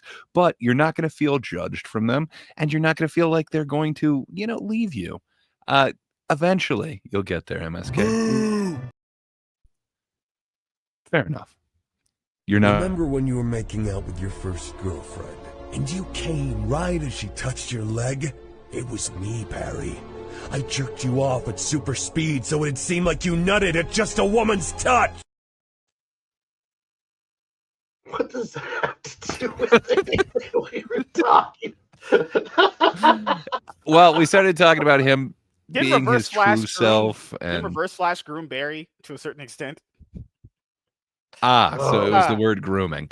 No, I would don't know say what you want to vulnerable. say. They will make you comfortable to open up. I know you're usually willing to open for a man, but this is different. We're talking about being emotionally vulnerable. It's a Yeah. little different than what you do. You're going to open your mind to a man, not not the other areas. Oh god. I hate You oh my benefit from God. it, man. It- You seem a little angry. I'm gonna This film will that. help you. I'm gonna film that therapy shit and be like, You yes, need to sir. start Yeah. a First GoFundMe session to get is some usually a tell me about yourself, and then it's up to you to bring it to that session and kind of tell them what you're dealing with, how you're feeling, and what brings you in. Dude, the first session, I'm gonna film that shit and I'm gonna be like, I'm gonna walk out. Yep, that was bullshit. You guys just Yeah, saw you're the not first going to get much from that first second session. session. MSK, why do you feel the need to be hot, rich, and good looking? Well, sir, it's like, all right, that's all bullshit. MSK, why do you hate women? Why do And you I'll hate lay out men? I'll lay out all my arguments and they'll be like, all right, I have no rebuttal. I'll be This like, guy's you a need to go genius. see another You- therapist because I can't. I want to punch You you. do understand a therapist doesn't debate you, right? Like they don't look at your argument and say it fails because of this. They try and get you to come up with the thing. It's like, And do you think the average person would accept that argument? And do you Yeah, think the average average- person would agree with that? Yeah, average sane non-cucked losers would accept what I'm saying, but then again, who knows? Huh. You know, like That's that's a the lot of problem with the world. gaslighting in one sentence. Right That- there. I mean, that's why we have the society we have now. A lot of dudes are like, "Yeah, yes, honey, yeah, honey, oh yeah, no, fuck you. I'm doing what I want right now. You listen to me. I'm paying the bills here. That's what you should do. Put your foot down. Be a man. God damn, too much woman. How's that worked out for you? Very, very good. So when is the next woman coming on a panel here? Oh shit. I'm gonna try and pull some strings for the 300 episode we're gonna have on Monday coming up. Mhm. No. We'll hold our breath. Yep. Well, nobody will think less of you if you do go to therapy, sir. Goodness gracious. But I can't wait till I get a hot female therapist where she tries to groom me into loving her. Yeah, you know, secretly, I've been my husband doesn't have sex with me. I would really love if you just pounded my tight, wet pussy right now. Yes, ma'am, I would love to. Really don't think you know what therapy is. No, there is such a thing as like sex therapy, but again, I don't think you know what that is. They would help you with your issues and your fixations, but it's not going to be that method. Yeah, look up therapy session on YouTube, not Pornhub. Aren't there therapy? I know that's your porn? go-to search, but still, dude. There's like therapy porn video, right? Yes, There are that's porn not videos real. where the male pretends to be a therapist and the girl comes in and they end up doing things that don't happen in therapy sessions. God, man, man, I have to watch some therapy porn. That's what Gray said. Yeah, porn will fix my problems. Yeah, you're right, Gray. I agree. Porn fixes everything. It does. Oh my god. No, I just checked right now for that whole eBay thing I was telling you guys about earlier. They haven't responded back. It's supposed to be eBay's the worst with that. You're it's supposed to be typically 3 requiring days. like just a rando dude to answer their email. They never do. Yeah. Cancel request pending. Let me see. Because they don't really have live customer service anymore for eBay like that, unless you want them to call you. So they said, we'll check to see if the seller can still cancel this order, and we'll get back to you. It'll take no more than 3 days for the seller to confirm. In the meantime, you can check. This is the thing, is like, I don't need them to confirm anything. I want it just canceled. I bought this by mistake. Just cancel it. God damn. There's a process, and sometimes you can't stop the process. Let me go and contact customer support and see if I can get a better answer. Good Lord. Deal. Ask for a manager. Be a Karen. I need a male manager. That's what I need to talk to the owner of this company. The owner of ETH. Yeah, good Lord. Good luck with that. Good luck with that, fucking bastard. I need to talk to Mr. eBay. Returns and refunds. Let's see. Handling payout disputes, refunding buyers. Return an item. No, what the fuck?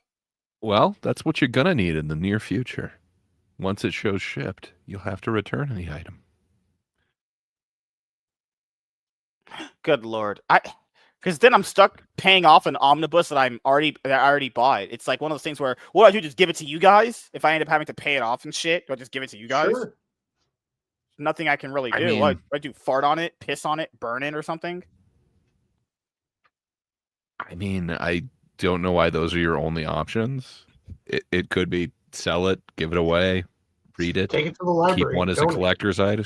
Yeah, there's so many things, but sure, you could put some sort of body fluid on there, whatever.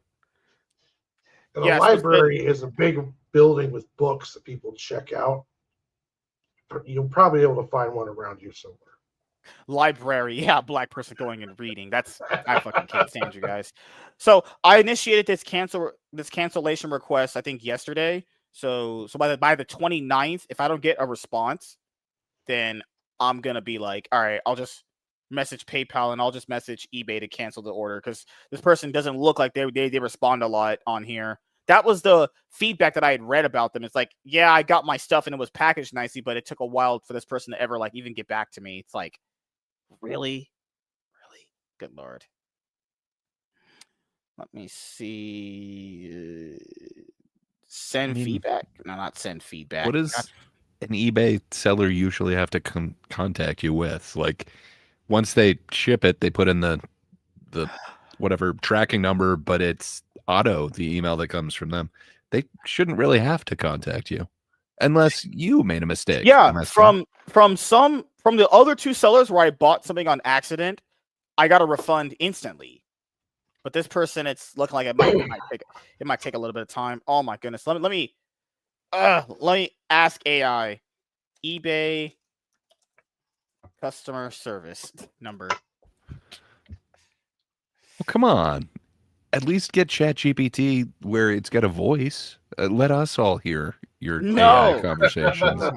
Where it's like, yes, sweetie, let me help you. Shipping tracking fees. Ask the community. Need more help. Account refunds. This is the exciting segment of the show. Good Lord. I mean, it's fine. Like, at the end of the day, if I have to pay it off, it's whatever. But I would rather if it just get refunded. That way I could just use that money on something completely different. For sure. But you don't understand. It's part of the system now. God. Nope. This is where I get all the bullshit. Well, eBay is full of it. Yeah, this is the problem. This is like the only real issue I ever had with. I've had pretty much good experiences, like 100% You got of the time. issues, dude. I'm going to AI for my problems. You guys can argue with the wall. AI therapy. I was hoping he was finally saying AA.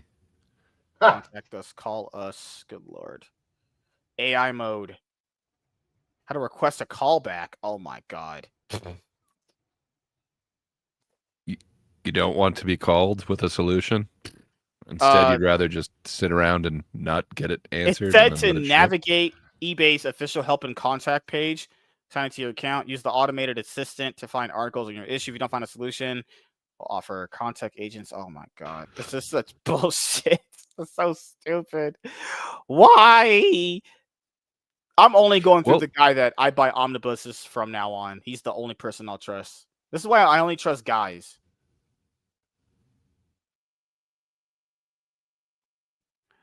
No? I know that you only go for guys. What now? Sorry, I was bringing up Twitch. Oh, nice. Oh my god. I need to get to contacting a customer service agent. I need this. Replacing a bid. Get help for an item that hasn't arrived. Good lord, why are we going through all this stuff on this show? Watch on Twitch so we can dino dance and MSK can clout chase for demonies. Yeah. But no, I really enjoy all the support you guys have given me on Twitch because, streaming to Rumble and X was fucking worthless. So, I'm glad you guys were supporting on Twitch.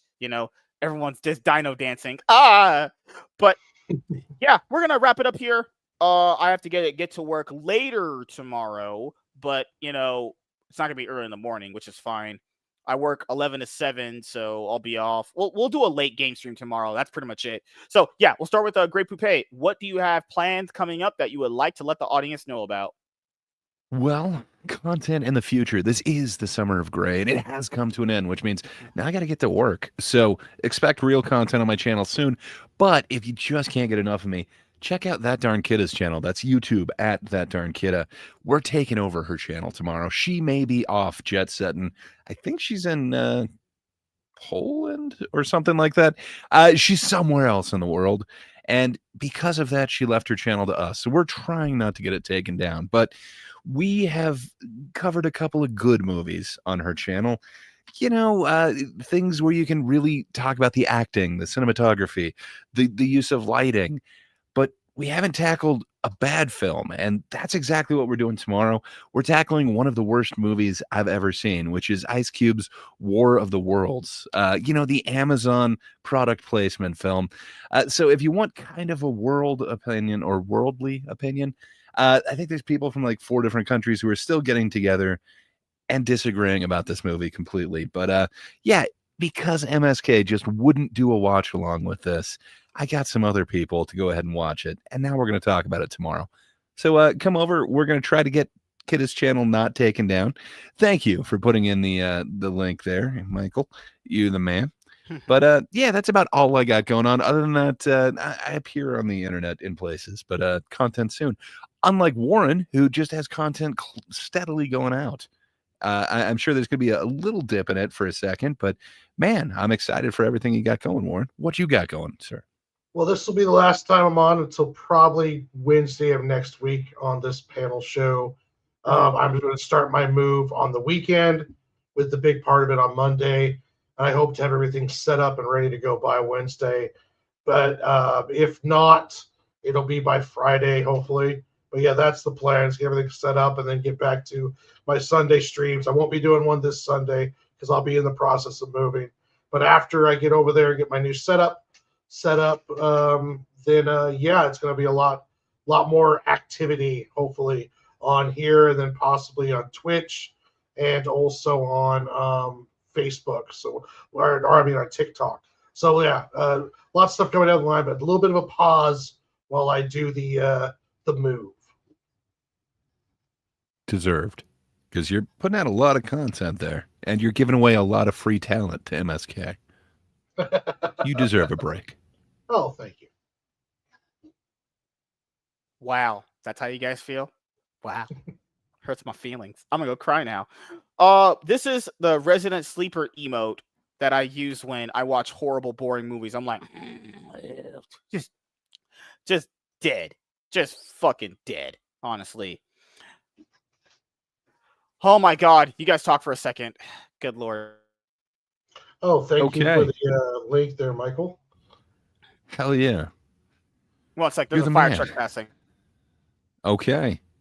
Very nice. MSK has gone ahead and lit fire to his surroundings.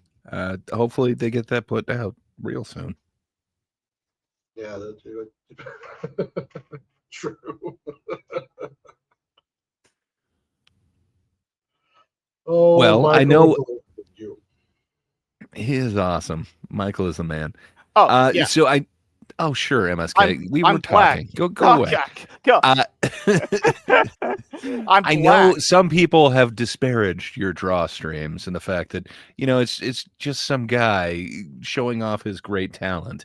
I can't remember exactly the way that MSK insulted it, but man, those draw streams are addictive, man. Never I can't tell you how many happened. times I've Oh, you were God. there. You It was guys like Monday always or something. misrepresent what I say. It's astonishing how much you guys misrepresent what I say. It's crazy. Wait, no, it was last Wednesday.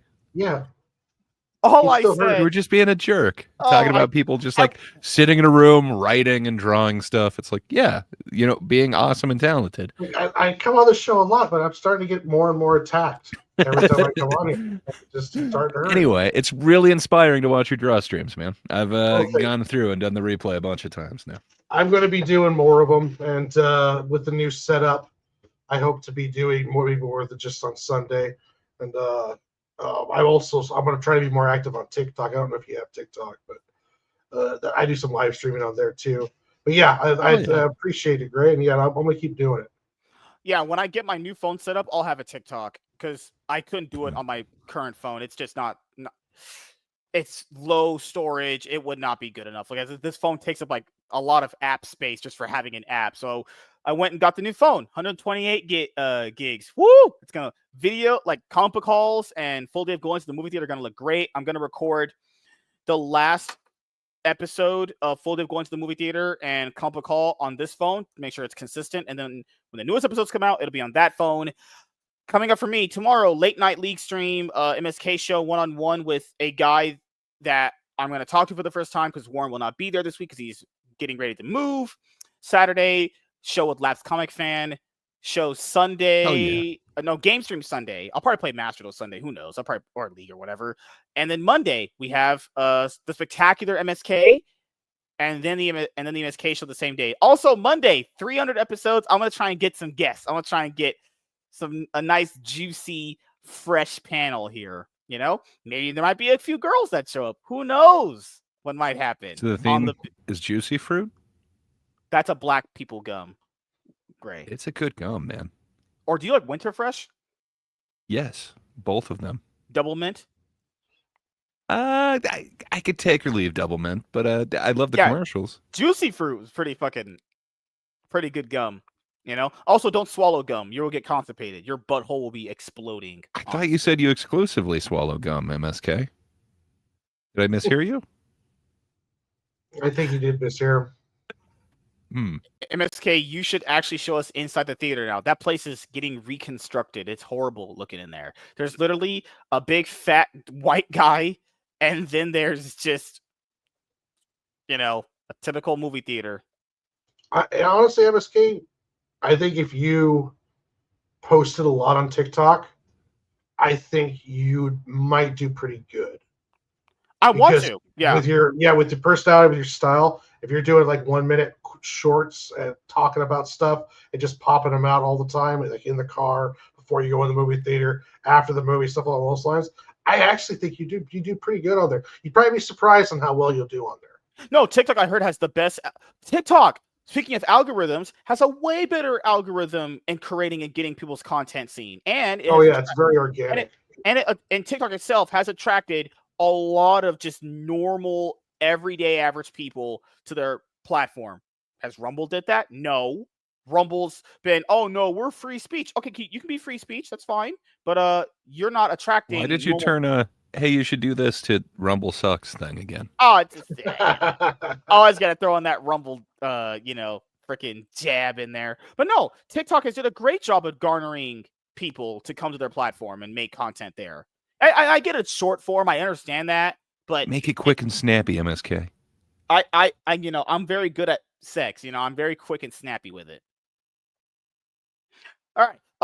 But yes, that's pretty much it. We won't be truly celebrating on Monday, but it'll be something where, like, it won't be the regular show you guys come to know. It'll be something fun, something everyone can enjoy, something where we all can just celebrate my accomplishments on this platform. Do we have to dress up?